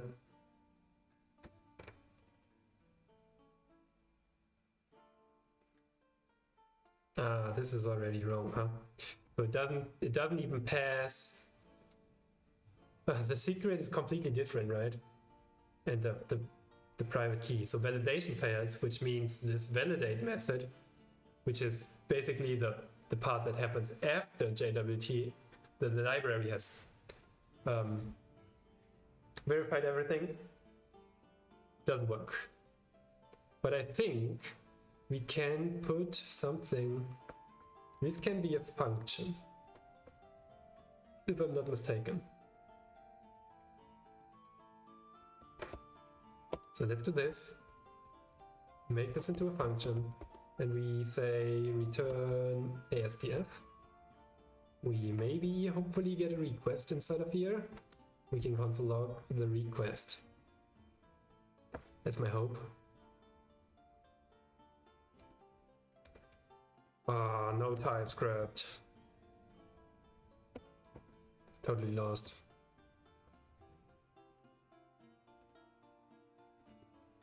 Yes, that works. Very good.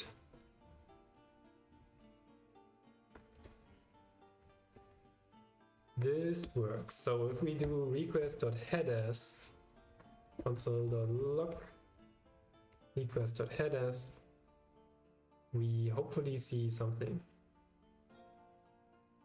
Yeah, there it is. Dot authorization, and then we get we have the token. Dot authorization.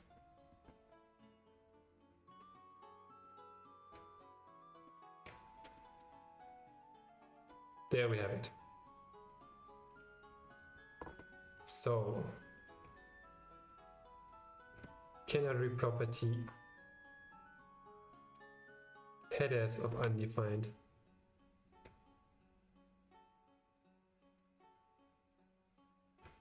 Now this happens together with Apollo probably. Main app, GraphQL, Apollo maybe, reference, nope, request, data sources, cache, context, build schema, NestJS. What else do we have? So GraphQL apparently doesn't put the... Wait. Let's look at this request first to see whether it includes the header. There it is. Header is there. but shouldn't it log? It's clear. Go again. It cannot read property headers of undefined in JWT from request.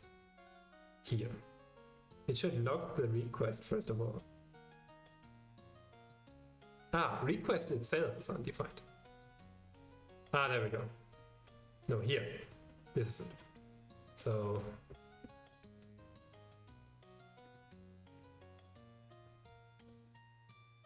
there we go. Request is undefined. Why?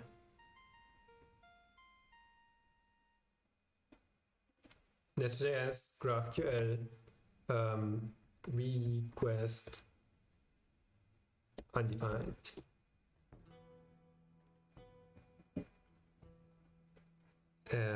Pastify is not what we want actually.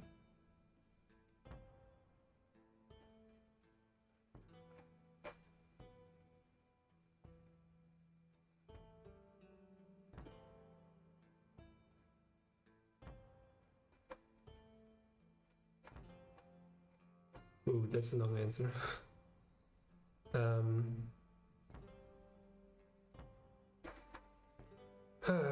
Request headers, maybe. And a GraphQL query in there.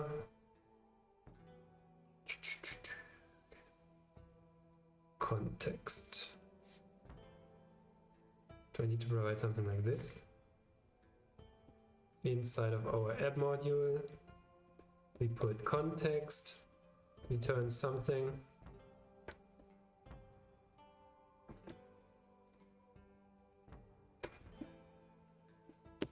console.log request. Let's see. So that seemed to have worked. Is it still doing things? Ah. It is. So, and here, if we go to request.headers.authorization, the GraphQL playground is pinging the backend, unfortunately. That's why it did stuff all the time. Clicking that button, we do something, see something here. Our authentication library, however, doesn't work.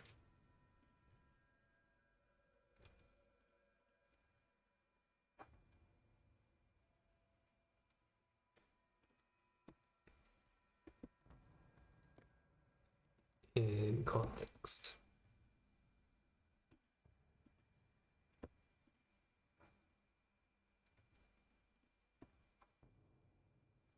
Okay, so here we have the token, which is interesting. Why does this dude not get the request anymore?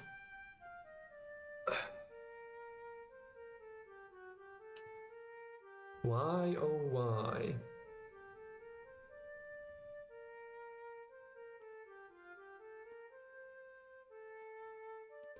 Why, oh why?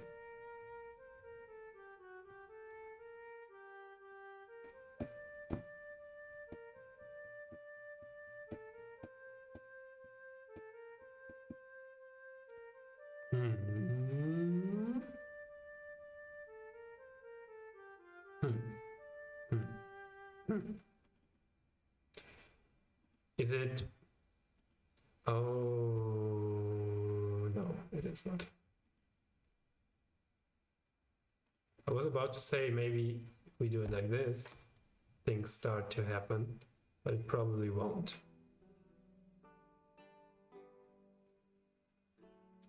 Because the order definitely does matter.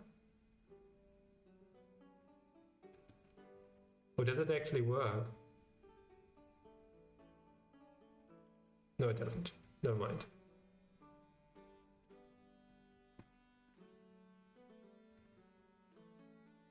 Why is request undefined?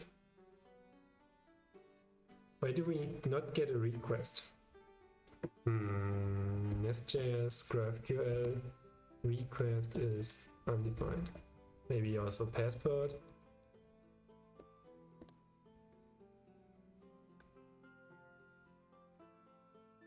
Support auth guard.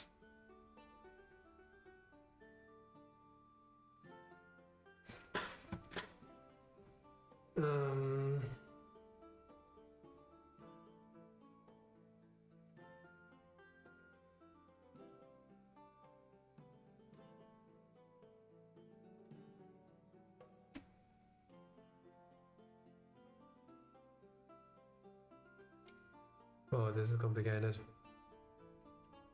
So they write a different auth guard.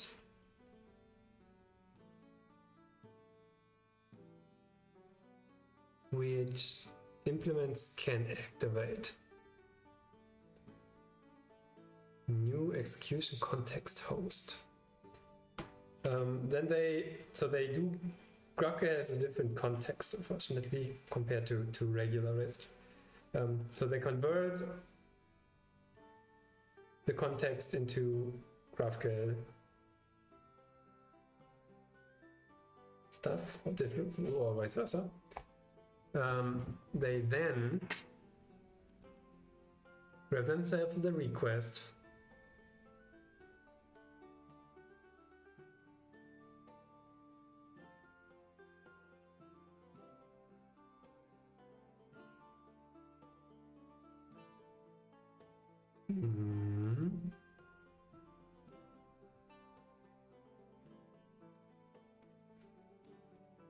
Authentication.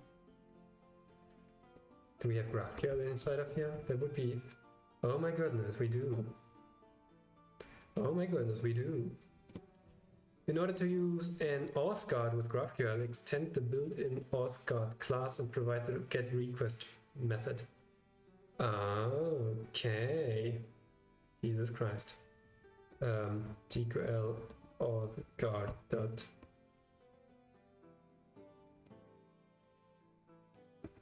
GQL dot auth dot guard dot ts. Do this. All of this fun stuff is undefined. Take that one, take that one, take this one, take that one. Then, to get the current authenticated user in your GraphQL resolver, that's not what we want currently. We don't care about this part, but it's nice to know. So let's maybe from there. And now we can use the auth guard.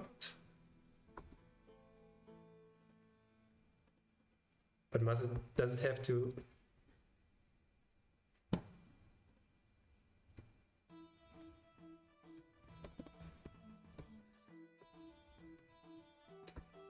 How does this relate to our app guard, auth guard, Cognito JWT? Can I just provide the Cognito JWT here?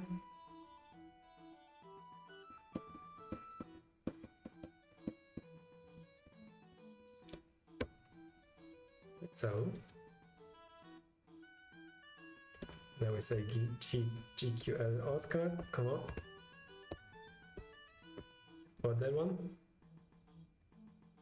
we might need to import it from somewhere else, but maybe not. Unauthorized, aka unauthenticated. So that one worked. Now, if normal requests still work, that would also be amazing. No, internal server error now. Yay! You cannot have both. Why would you? I mean, yeah, why would you?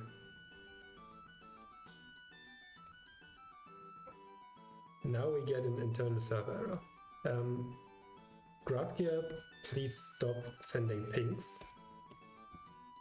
That's not useful.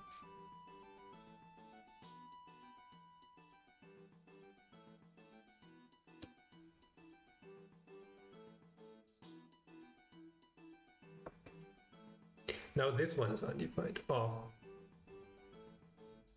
not good. So, since we're using a GraphQL API, let's make it a 100% GraphQL API, and we do not care about REST endpoints anymore.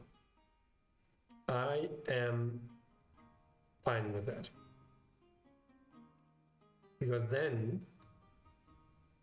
it seems to actually work. Let's stage for just a second here.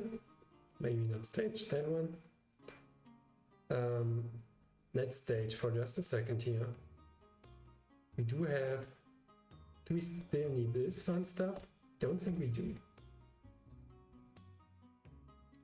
That still works. Now, playground please. That still seems to be working.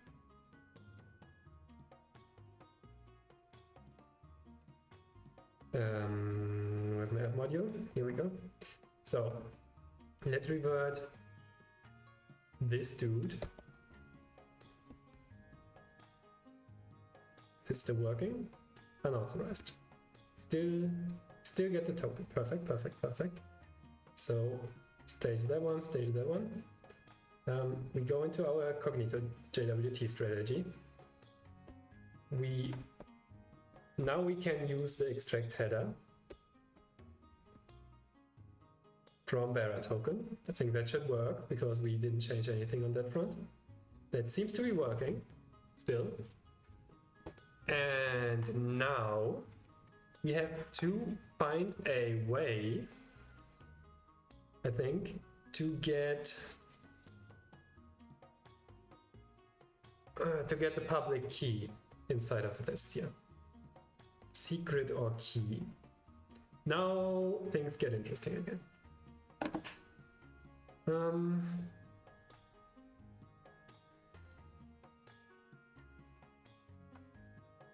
Authorized, blah, blah, blah, blah, blah. Google, OpenID.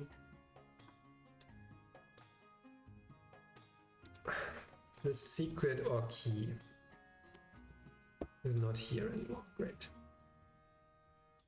So we are using the expedient option of supplying a symmetric secret for signing the token. Other options such as a PEM encoded public key may be more appropriate for production apps. See here for more information. Then let's see here. There we go. Secret or key is a string or buffer containing the secret, symmetric, or PEM encoded public key, asymmetric, for verifying the token signature. That's good, because we do have a way of getting the PEM encoded thingy. Where's our login method? Here. What I want is here. We console.log for now, very simply, the PEM.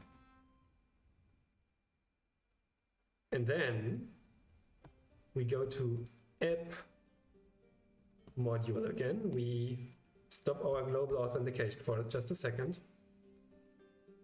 And now if we call the login endpoint, we should get the PEM here, exactly. Now, we go back to our Cognito JWT strategy. We hopefully can just provide this PEM right here. The white space is actually important, so I think it must be like this.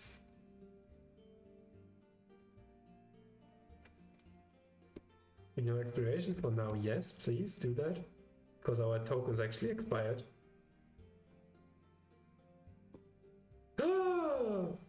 No, currently everything is never mind, that was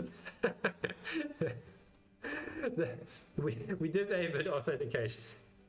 So nothing was checked currently. But we still...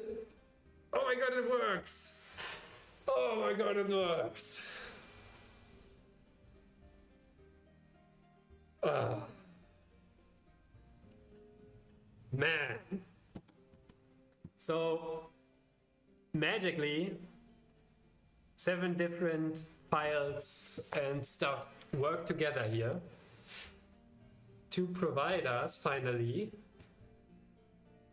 with the validation. Let's try to ignore validation expiration false, and now it should fail. It does. My goodness, it works. It works.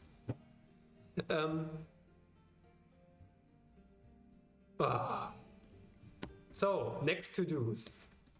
So first of all, Jesus Christ. High five, everybody. Oh, man. This was not trivial. Far from. I mean, we touched... Well, we didn't touch the controller. It's just a console log. This one is unimportant. But we did touch the app module, which now has a guard, and it also includes the auth module. We have a new auth module, which has a Cognito JWT strategy and a password module. We have the passport strategy, which has a custom name. Maybe we don't need the custom name and we can just use JWT, but I'm fine if we have made it work like this, that's a-okay. And we have this auth guard because GraphQL works differently. And when we now have REST endpoints, things get complicated. So let's not have them. That's the way. It's just the way it is, baby, I suppose. Oh my goodness. Here we probably also want some metadata stuff so that we can have public endpoints. Or maybe we don't need public endpoints actually. Thinking, we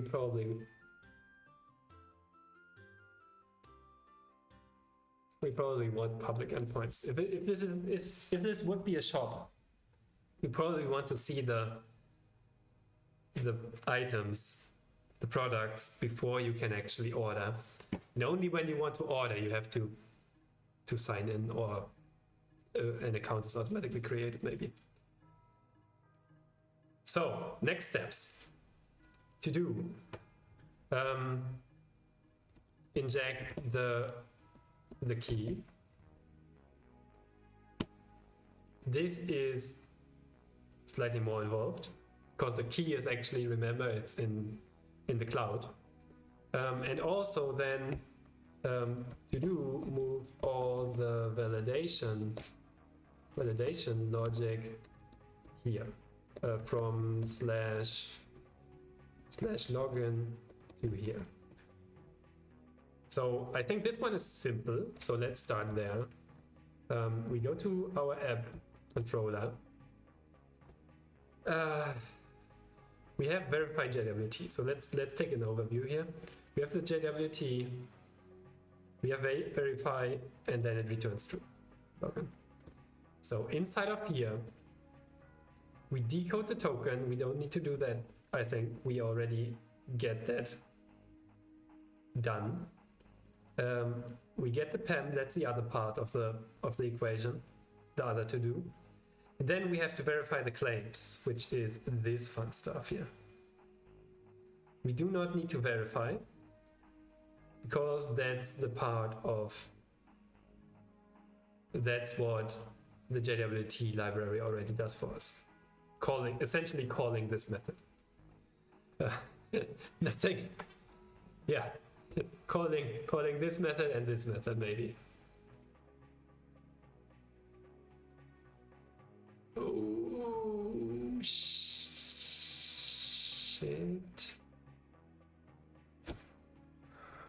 this gets maybe more complicated because the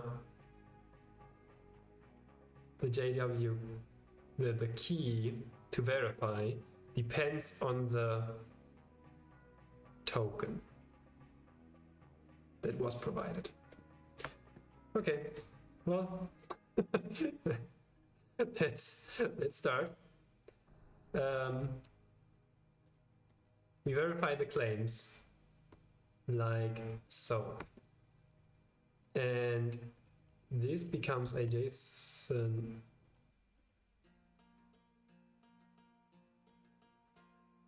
Currently it only has a sub, but it should be of this type, I think.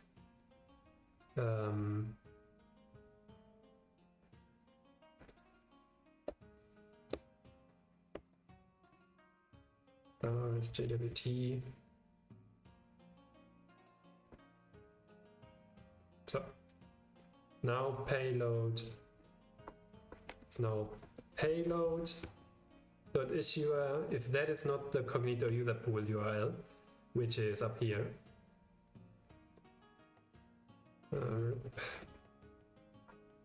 It's actually a constant. Probably we want to inject this, but that's not something for today to do. Inject via config. Because this part is actually probably the whole URL. Part of this is constant. I think this part is constant, and amazonos.com/ is constant, but the region is important, the AWS region, and then the user pool ID, which is this last part here. User pool being the primary Cognito object. So we have that one, and then we throw unauthorized exceptions. Very good. What else do we have here?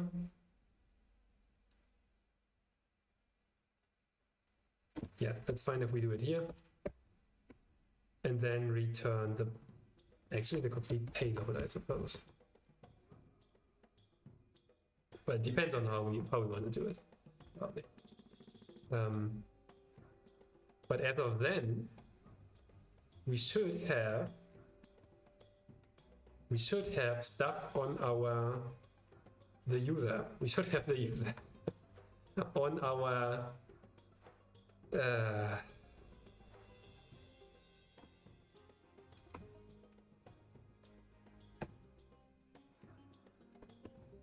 what was I about to say? Sorry, this is fairly complex, so it's hard for me to stay on top of this. The return value of this gets passed to the resolvers as basically request on user, and that's good because then we can use it. There's slightly more involved because we're using GraphQL, but basically that's it. So this is basically all I think we need to do.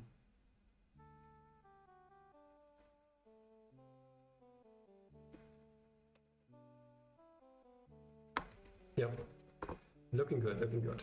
So we still need to get rid of this public key here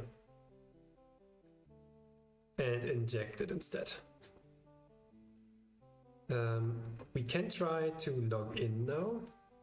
If I ignore the expiration for now, say true here, save once more, just in case. So welcome to the people new in chat. We are building authentication with AWS Cognito with NestJS. NestJS being a JavaScript and TypeScript based framework sitting typically on top of Express.js, but you can also use it with Fastify. And Cognito being an AWS identity provider, which handles sign-in for us. Together with Amplify, it generates us pretty much everything that we need to have a basic login into our app. Invalid token use. That's not ideal.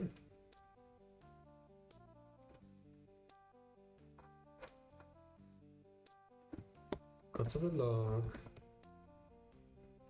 payload.token use.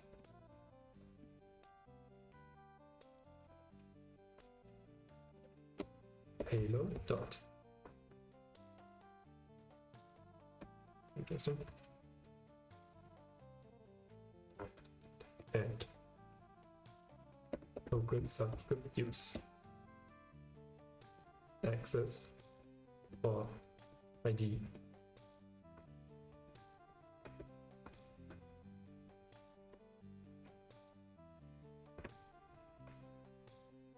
It's an ID token.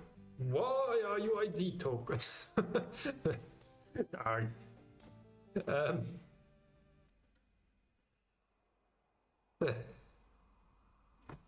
Could be so easy.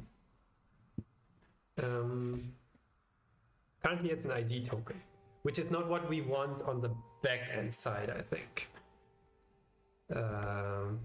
We typically, on the back-end, you typically use the access token to do authorization.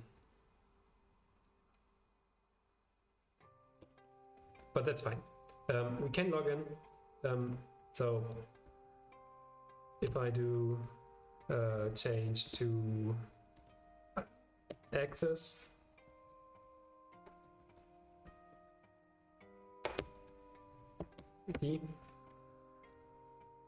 awesome, and write a to-do here. That seems to be working. Now we can do some fun stuff, which is, for example, somewhere we have our T, and we do have our T GTO. If we go here and say add authorize, I think we should be able to write an authorize function which receives something and then returns something, a filter. And in here I think we do get the context, which is now a GraphQL context. Context any.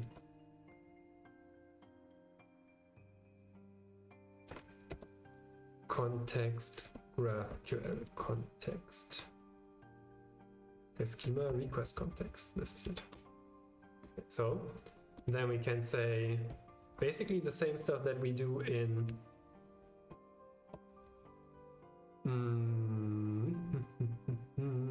I think in here.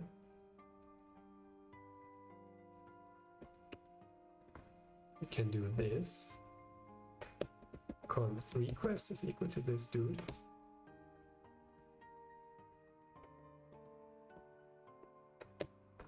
And we can say request.user, which is hopefully defined. User, comma. He doesn't like context.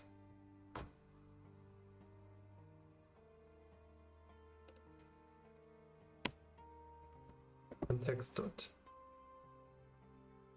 get. Why do you not like context? Argument of type. It's not assignable to parameter of execution context.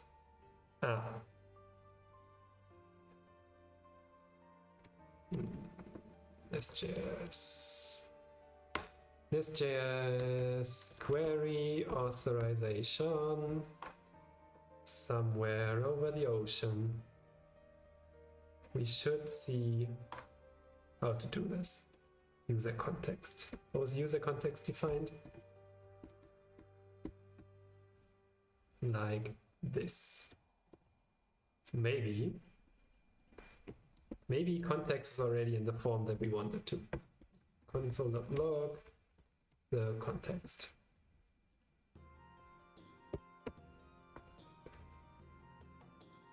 Right. There we go. Authorizer body.query we see. There's the user. Okay, it's already in the format that we can use apparently. Is below body or on the same level? Hard to judge. I think it's separate together. So JWT dot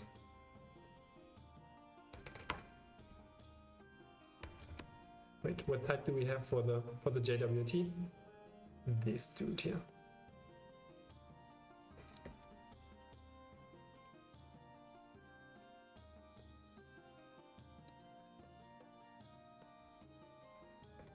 JWT.payload.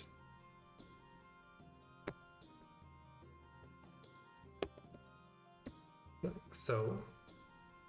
Then we can use user dot, for example, sub. We should see something hopefully. Canary property of undefined.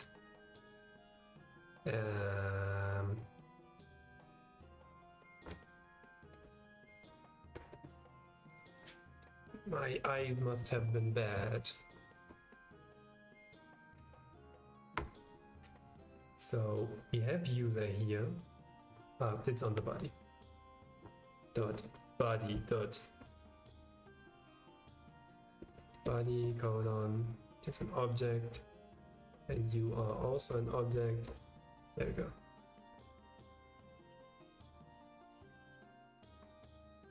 Can read property user of undefined.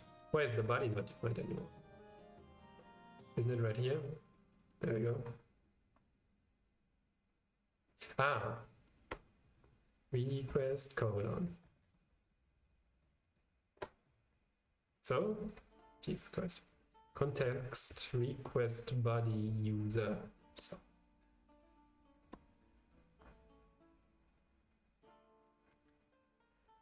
Context.request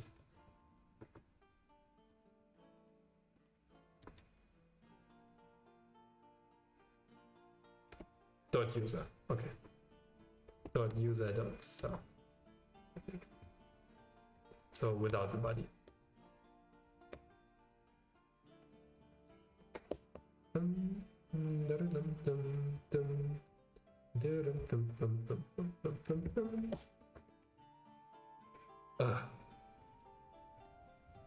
There we go. All right. Why did we do this? Man, why did we do this? Because at some point we want to have something like roles inside of here, or groups. And then we want to say something, if this one dot includes admin, then you can see everything. Otherwise,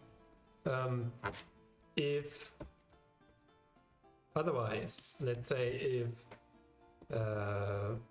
this fun dude includes, I don't know, customer, then we return only, for example,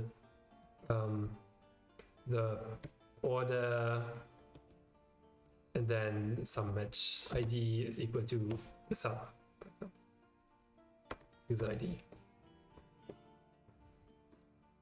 Something like that. That's the big idea, and then it automatically filters the orders. Currently we are working on T, but then it automatically filters the orders by the user ID. And that's where we want to go. Yay! It's a long way, But that's the long way home that we have set for ourselves. Whew. Jesus Christ Superstar. The long way home. Let me take a 5-minute break, and then we try to get the secret injected, which is going to be interesting. We're doing some NestJS specific stuff, factories essentially. Look forward to it. See you in a bit.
And back we are. Okay, we've got our middleware running pretty much. Now we have to inject the key, and then we're pretty much done, I think. Man, there was something. That was something. So, how to inject the key? The thing that we probably want to do is something like get inject JWT or JWK.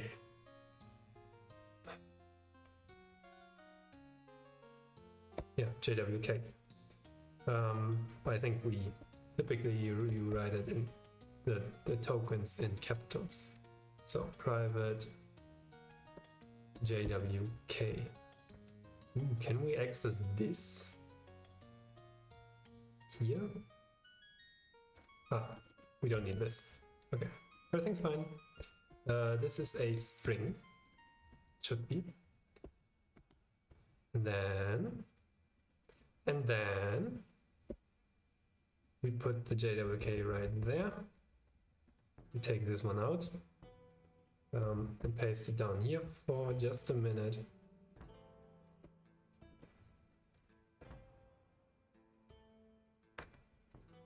Can you even do it like this?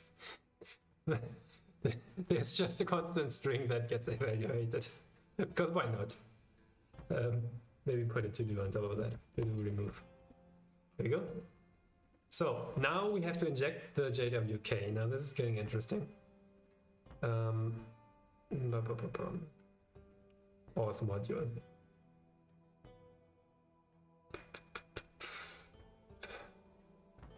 We need a factory now. NestJS factory. Custom providers. What we need is we have something like token. Yeah, there we go. Something like this.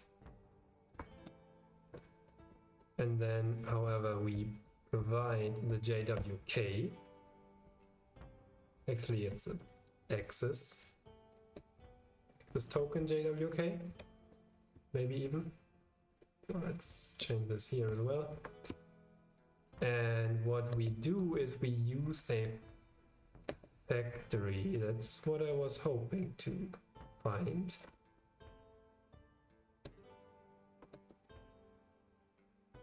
Then catch providers.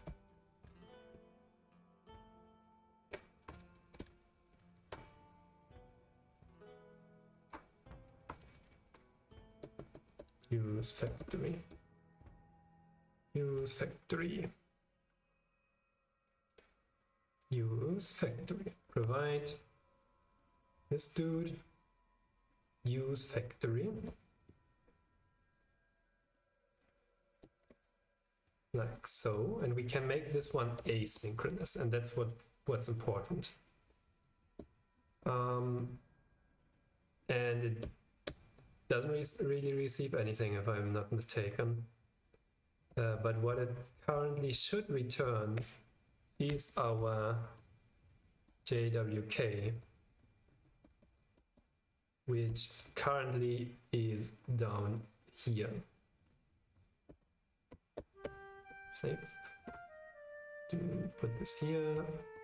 Make sure it's important to not have the white space here, I think, because the white space is actually respected, and then the PEM file is not valid anymore. I mean, we'll remove this in a second, but for the time being, this is how it goes.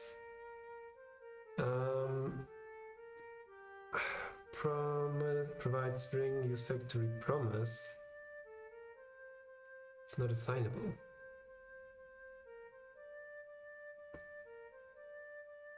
Why not? Object literal may only specify known properties. And provide does not exist in type.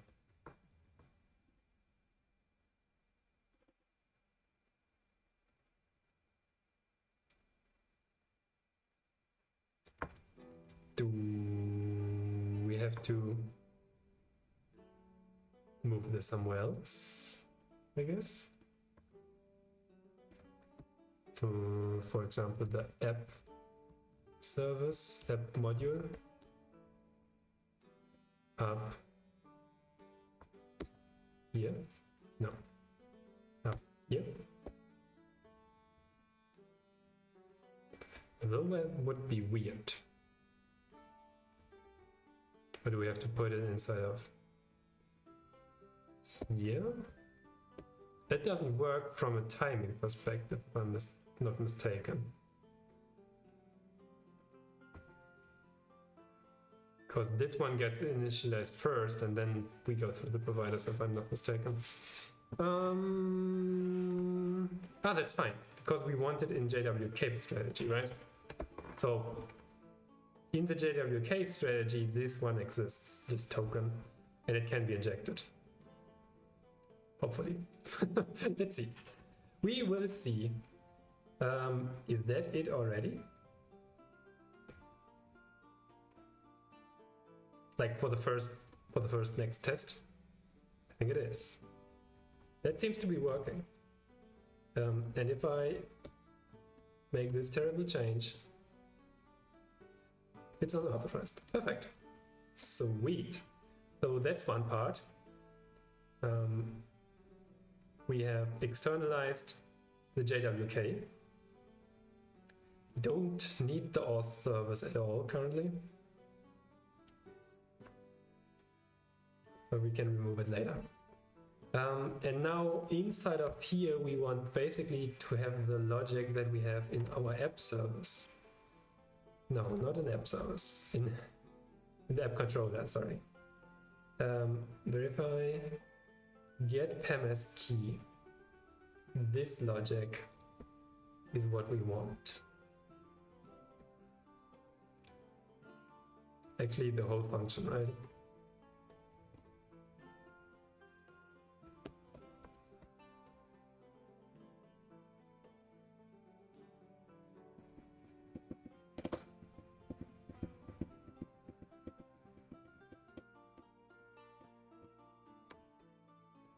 Axios. I don't really care now about Axios. It's just, it would be one more thing to inject, actually. The user pool ID is also not here.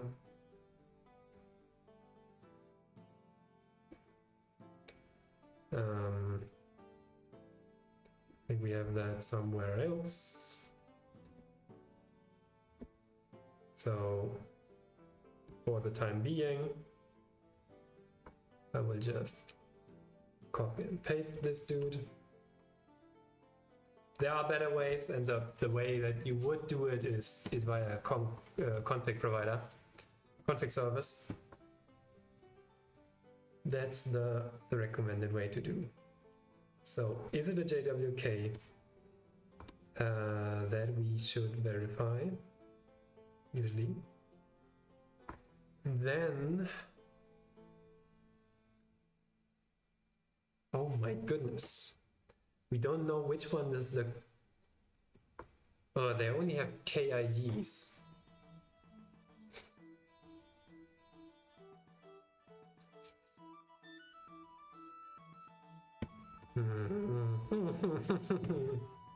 So the simple version is we just hard code the ID, because this is static after all. /.wellknown, and one of these twos is for access token and the other is for ID token. Maybe go this one, base 64 minus D. No, that's just gibberish. Okay, I thought it might be base 64 encoded, but it doesn't seem to be because of the equal sign at the end. It often means it's base 64. Or maybe I wrote this command wrong.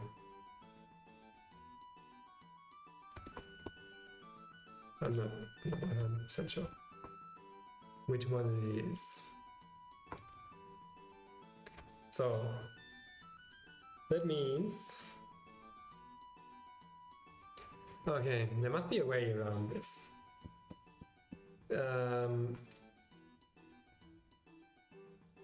This is not, this is actually an internal server error. Invalid JWK.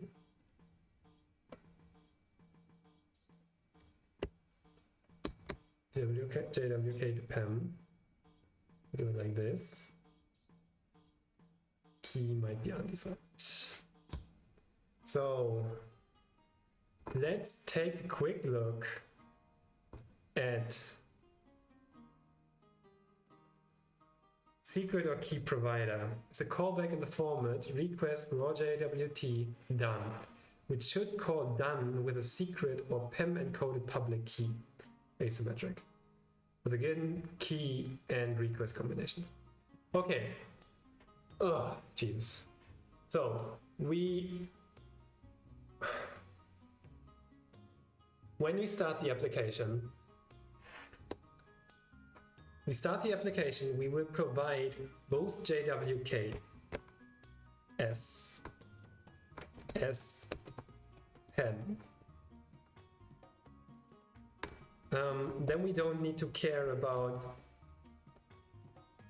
still need to verify that these are actually JWKs. So, Jesus. Data dot keys dot each. Why isn't it? Isn't there an each? Every. Right? Every, okay.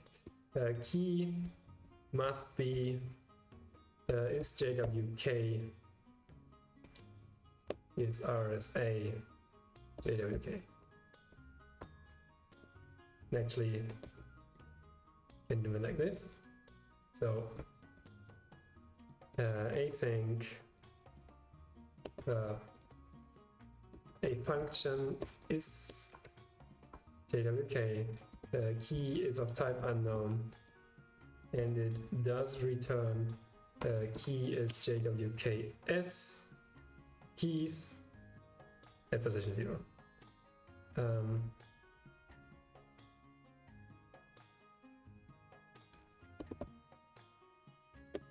Okay. I'm missing something. So, to do extend, implement, like so. So, then the next step, JWKS. We map them both. Const JWKS as PEM is equal to data.keys dot map JWK to PEM. Keys is of type never. Not. Numbers are unassignable to type option.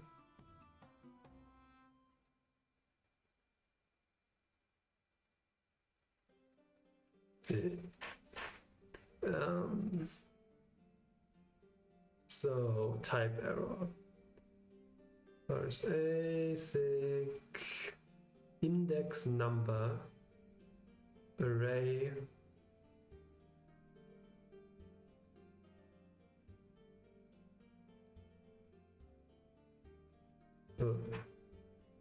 what do we get out of here? Key maps to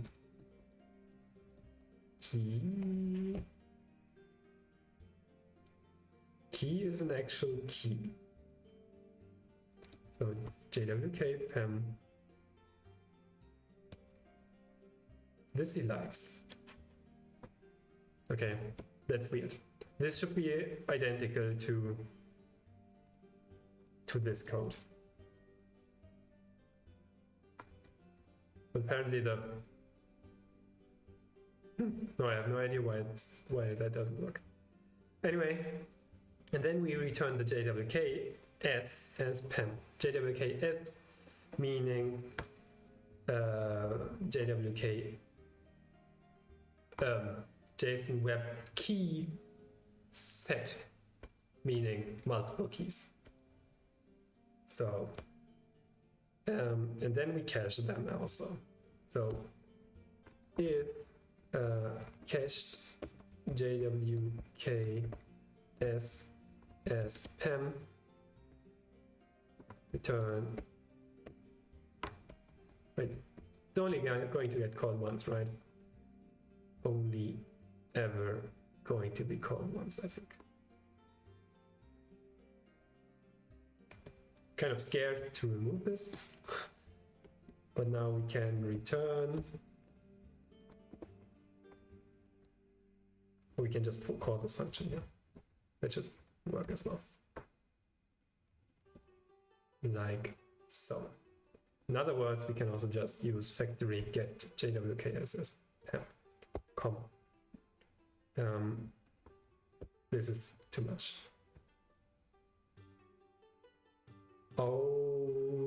Okay. We're getting there, we're getting there, we're getting there. Now, all of this I want to, maybe not. Now, this is the JWKS instead that we provide, and we receive that right here. Save. This is an S, and now things get interesting. This becomes now secret or key provider, which is now an async function. So actually an asynchronous function. A synchronous function, sorry. So it receives all of these. Request any, the raw JWT, which is a string, hopefully, and then done. And it should return the JWK. So now comes the logic that we have removed from here, which is decode and get the PEM. So we decode after all, raw JWT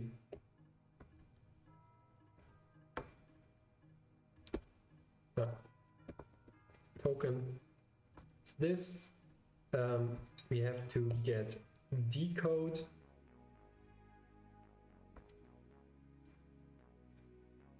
JWT.decode, complete true, and then we can say JWKS.find. Oh, you're a string now. This is not right. It must be a JWKS, which is this cool type here. Not need it anymore. Oh, wait, I'm in the wrong file. Slowly but surely, we're getting closer. We're getting very close to having this, I think. So, this dude here, I want to put into JWKS dot yes, and then export the interface, ramps, and actually also this beautiful function, because it fits very well. inside of here. So export this function, and then we can import it right there. So we need to import this dude, and now we have that part. Now, here we can now import the JWKS. It gets injected, everything is fine, and we can look for the key that should be in the header, or it's not. If not token, throw new unauthorized exception invalid token.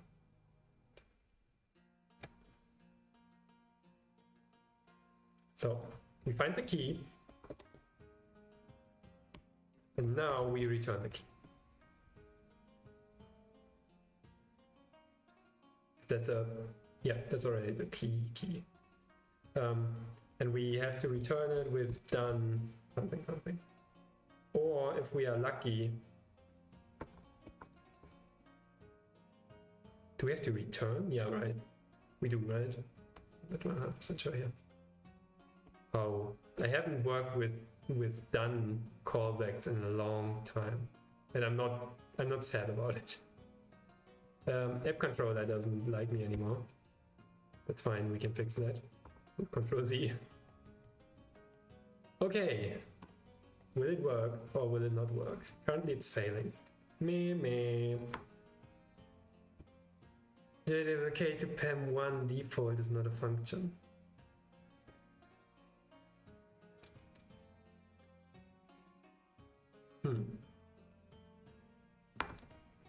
Star as JWK PEM.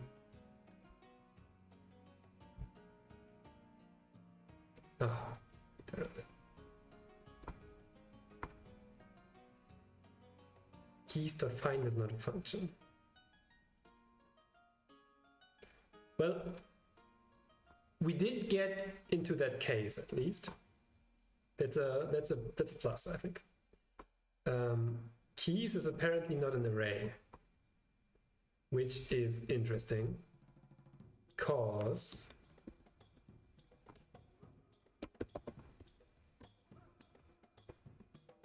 so what is it? What are you?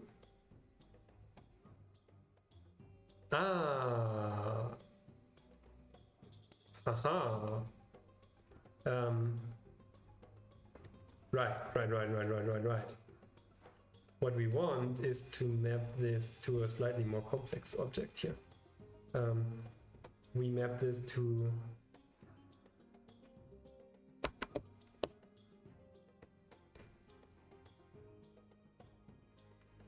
can take a lookup, right? We do it as a lookup, and the key.id is the key of that lookup field. So this is an object. For each key, we have a property like key1 and key2, and each value is a string, which is the JWK. So what comes out of here is actually something like this, yeah.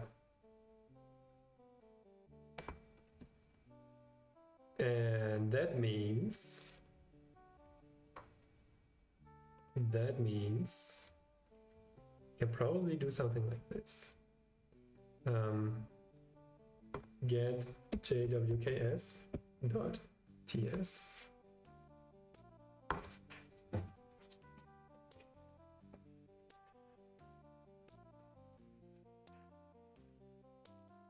All right.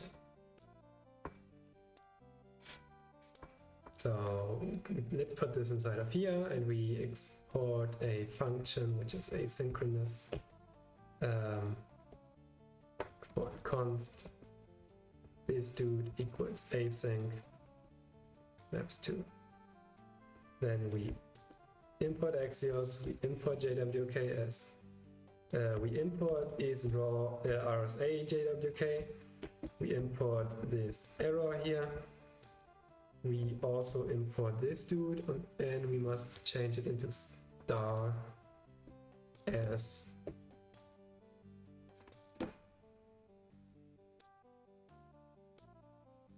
okay. That's the same logic. Now we can kick this out of here. Perfect. Just import it.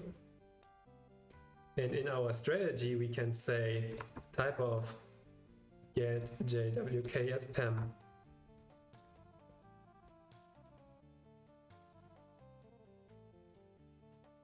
Wait. Return type of. Return value, return type of JWK as PEM. Now it says, oh, this doesn't work.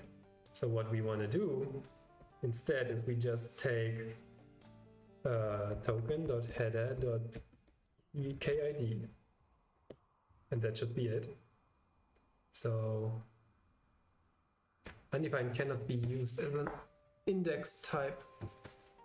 Is it headers? No. What is undefined?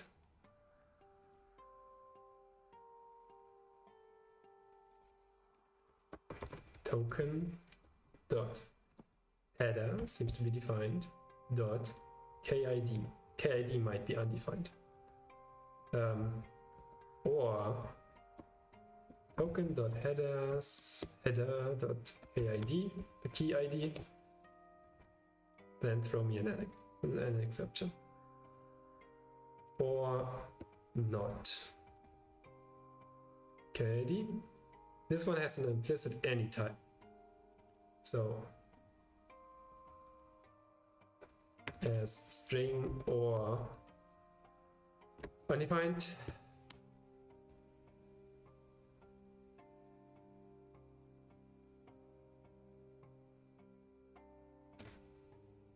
Oh, we need to await this dude here.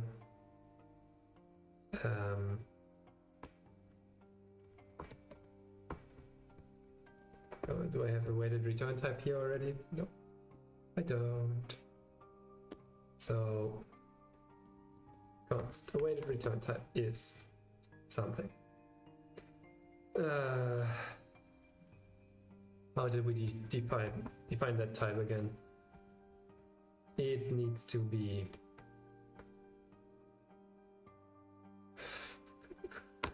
so it receives T.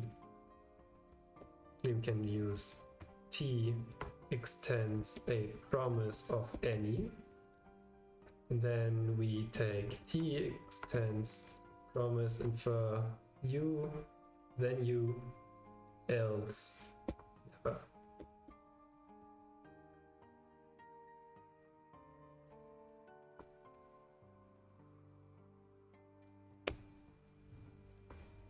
I think that should work. So now we can use these two. And we have the correct type now. Woo. So implicit any type. What exactly? KD should be a string. Token.header.kid. It doesn't notice it. Why not? Const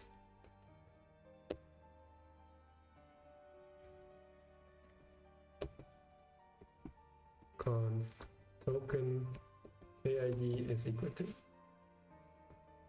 this dude. If not token KID, throw new unauthorized exception, invalid token, and then take the token ID, KID, but still doesn't like it.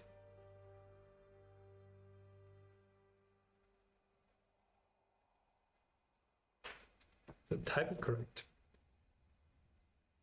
I think it's also correct if we do it like this. No, it isn't. That's good version. 4.6. Huh.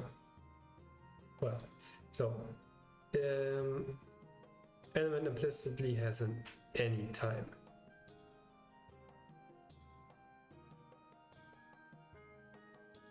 Why is this an array? Where does it become an array?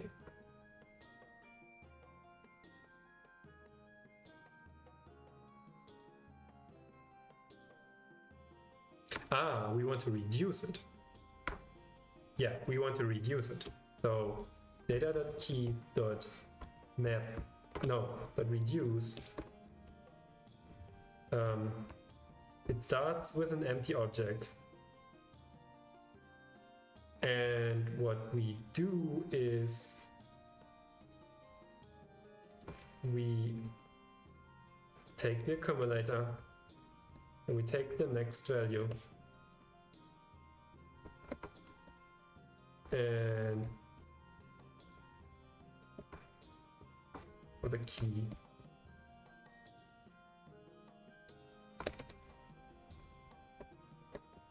And what we do is we map it to an object which is ... accumulator and key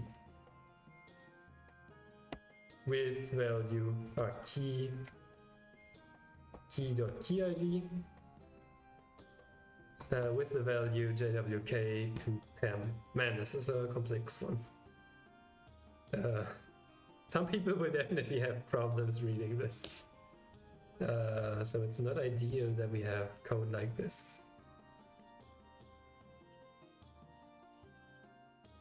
Okay. This is as KID string maps to a string. Now the type's correct, and we can return it. Okay. Now, TypeScript type looks okay here. If not key,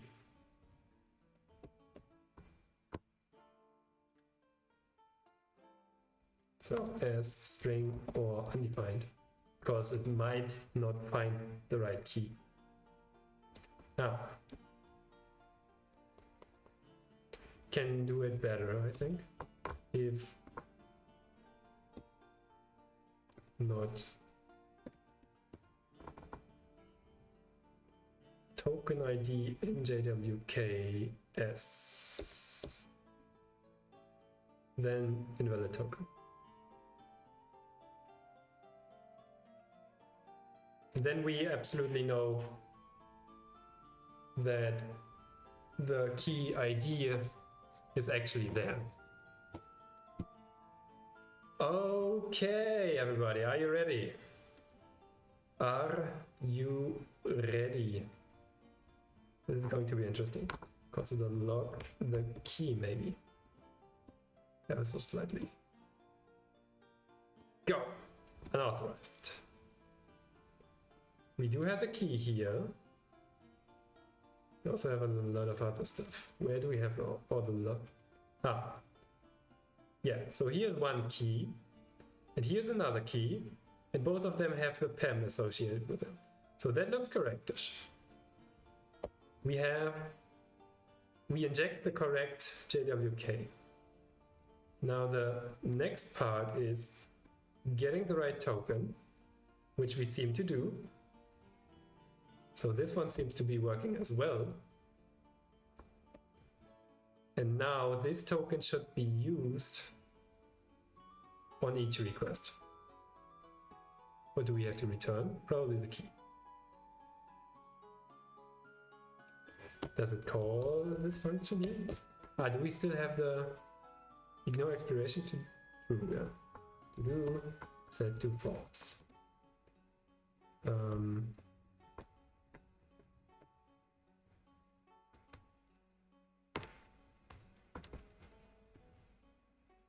The bad news is it should work now.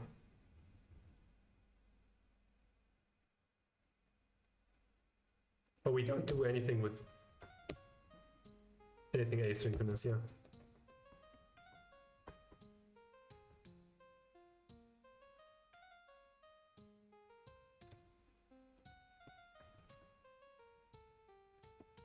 So we get unauthenticated. The key seems to be alright though. Come on, you can do it. Hit connect. Why?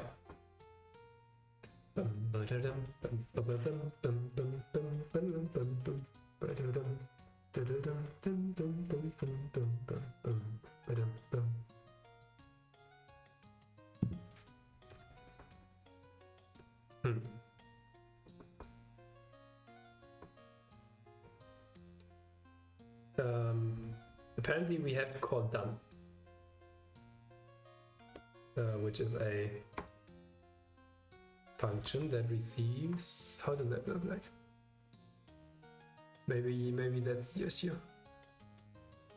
Done accepts arguments in the format error or done. So it receives error of type error or the secret key of type string, and it maps to void. And then we do return done this dude, and we are actually done.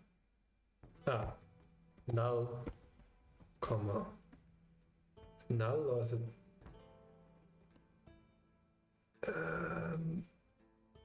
null or undefined?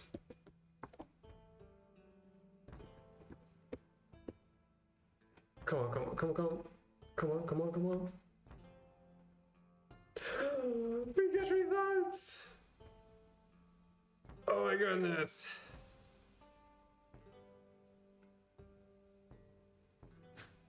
We get results.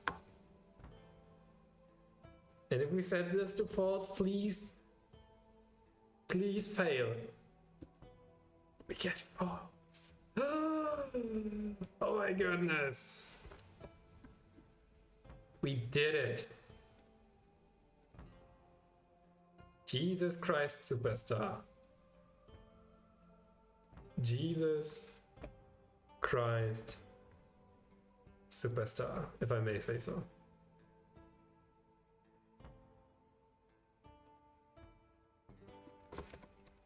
To do cache JWKS. I think we already do that. I don't think these functions get called multiple times. Console.log called get JWKS. JWKS. Small.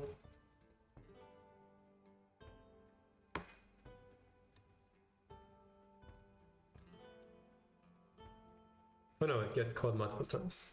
No, it doesn't. Never mind. When did it? It didn't say it called it once. There. And then it caches it. And however often we try to do this, it still stays the same. So it's already cached.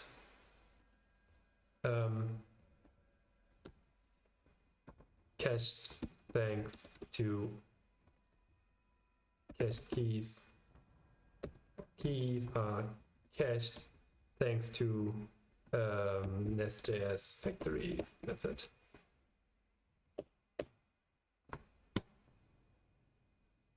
Factory provider.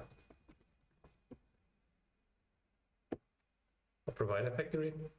Which one is it?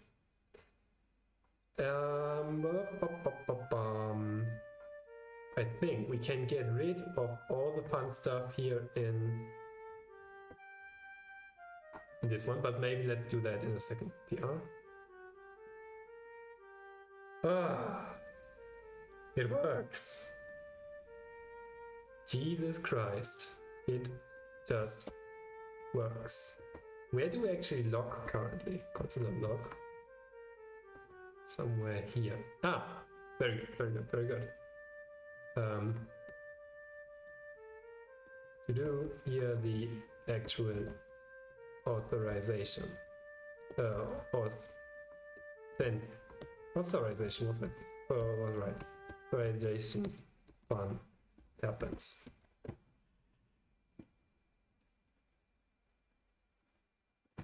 in the future. So not now, and not today. But other than that, we've done it. We have two ugly things here. One is this dude, which we can at least move into here. Word const to do move into config service and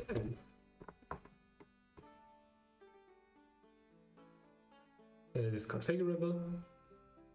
Our code is more reusable.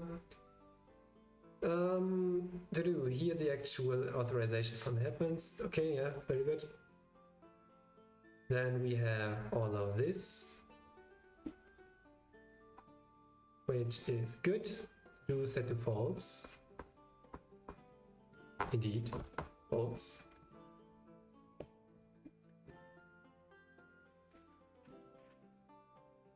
And then we done it. We've actually done it.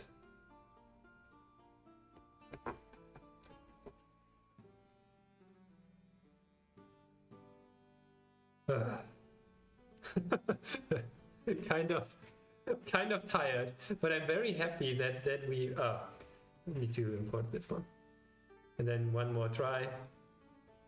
But I'm very, very happy that we've got this running within essentially a day of work in total.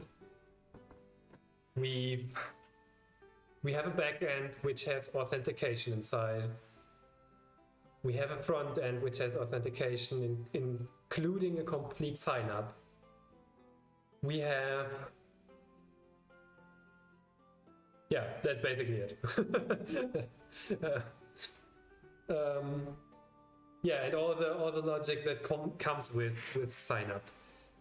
Within, I don't know, how many hours did we work on this? 3 today, probably 3 last time, and 3 more the day before that. So in 9 hours, as well as all the time that I did learn Cognito and NestJS and stuff, it is possible to build an authentication system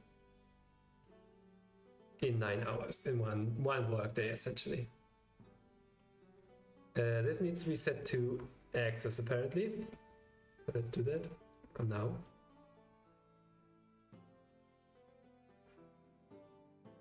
And with that, I'm tired.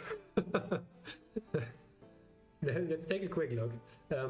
We imported lots of libraries for JWT as Passport and connecting Passport, JWT, and NestJS with each other, as well as JSON Web Token should be inside of here as well. There it is. Yeah. And JWK to PEM. We also need that one. We have them from last time where we did everything manually. We have inside our app module, we have included the auth module as well as set an app guard. So every request needs to go through the GraphQL authentication guard. So every request needs to be authenticated currently.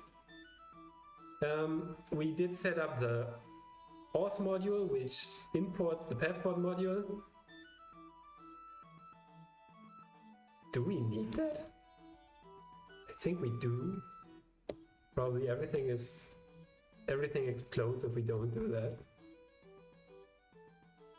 It still runs. Now it's invalid token use. Wait, does it work without?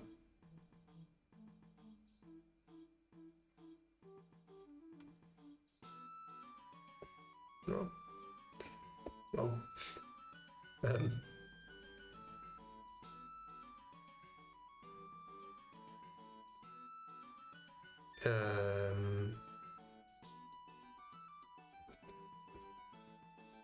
Passport, I think it sets the user on the request. That's why we need it. If I'm not mistaken. So that works. No, it just works. Even without the passport module. Passport module. What are you good for anyway? NestJS passport.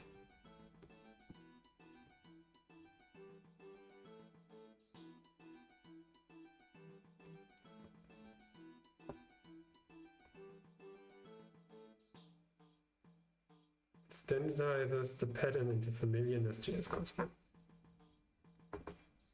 Do we need the module? The passport module? So that's one thing that we can try to learn next time. Oopsie. What happened here? Oh, okay, that's fine. Other than that, what else do we have here now? The auth service we actually don't need at all. We don't even inject it here anymore. We can throw that part away. Actually, these two. And away you are. Save. It should still work, hopefully. Yes, it does. Where to set defaults? Yeah.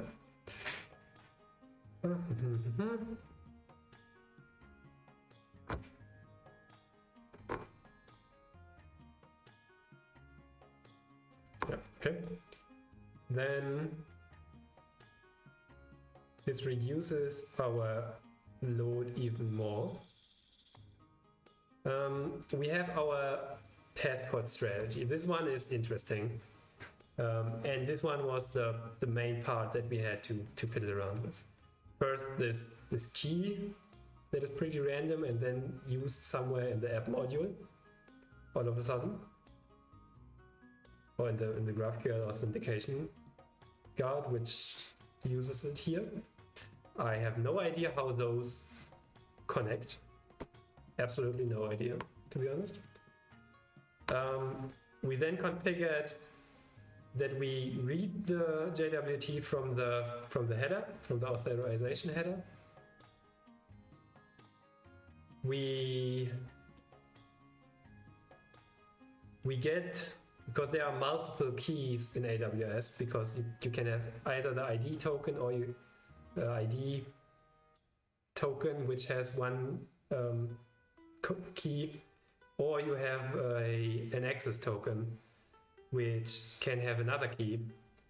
We had to fiddle around with that, and this is what we came up with, kind of an old-fashioned asynchronous function, which uses a callback instead, done callback, where we untangle, or where we pick the correct key. The key we inject, and we pull that key with the help of a function that gets called once from AWS, from the specific endpoint that is just public.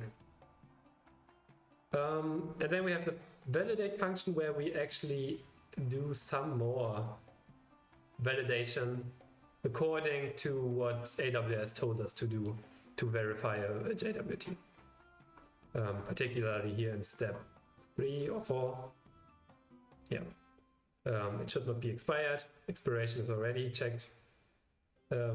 Audience claim. This is only for the ID token. Issuer claim must be there.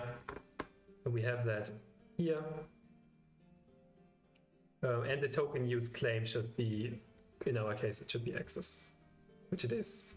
It's just currently our token is weird. So there was the strategy, which extends this mystic passport strategies, which extends or which receives a strategy in itself and gives it a name. Getting the JW case, we do have still a to-do for moving the Cognito user pool URL into an environment variable essentially. And to do that, we want a config service that does validation and all the fun stuff automatically on startup. We have this guard. We can only, maybe that's one note that we should do.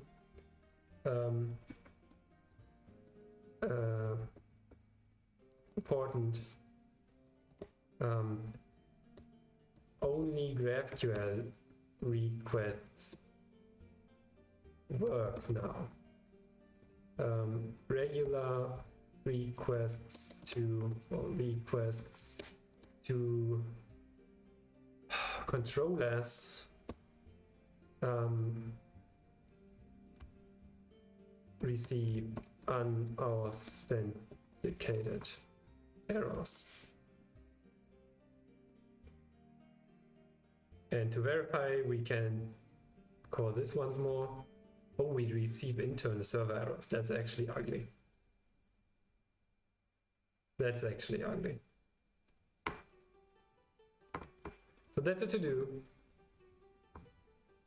That's one more to-do.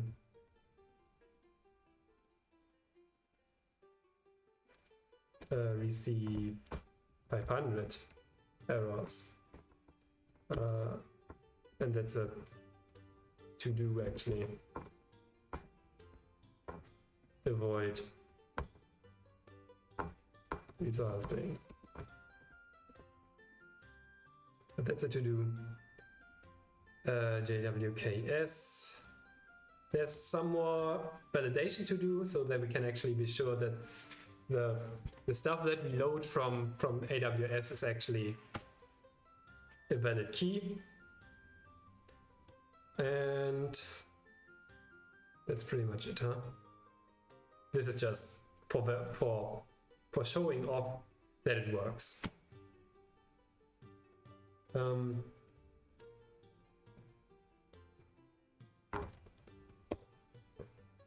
We can do something here.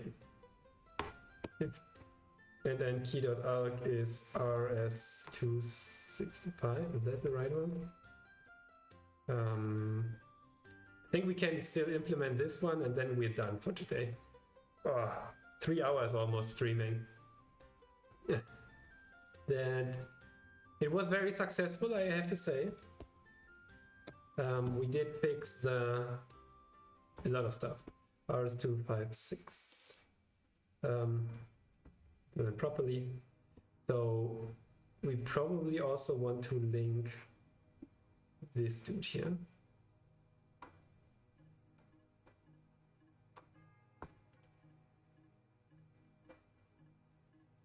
So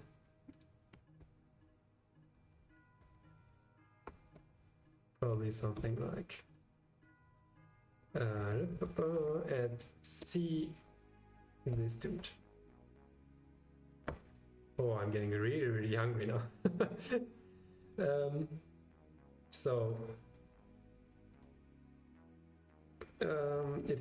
We have KID, key.kid,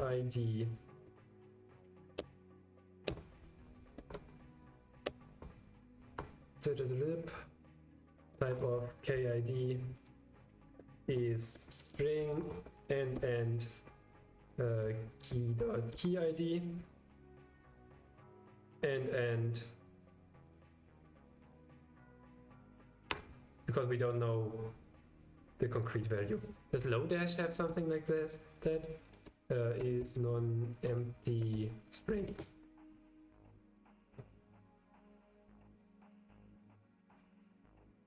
Not quite. It's empty, Lodash empty string. No, that's not what we want. This empty does too much. It's two legs. So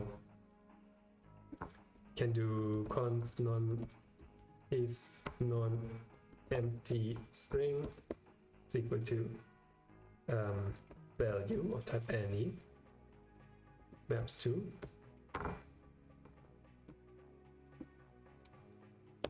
actually we do it as a function value any val is string, then we say return type of value is string and yeah, the not val. I like that one more.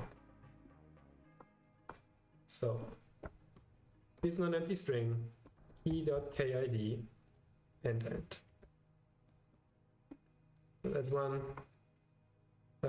We need e. So KID algorithm KTY. Then we have E. Then we have N. And then the use is sig. And then we know this is an RSA RS256. RS256 JWK. Restrictor. Files should have changed. Yeah, thank you. So this looks good. This looks good. You hopefully don't have changed. Doesn't have. Yeah. One more run. Doesn't work. If we say through here, ignore the expiration, then it works. Awesome. So, feature episode.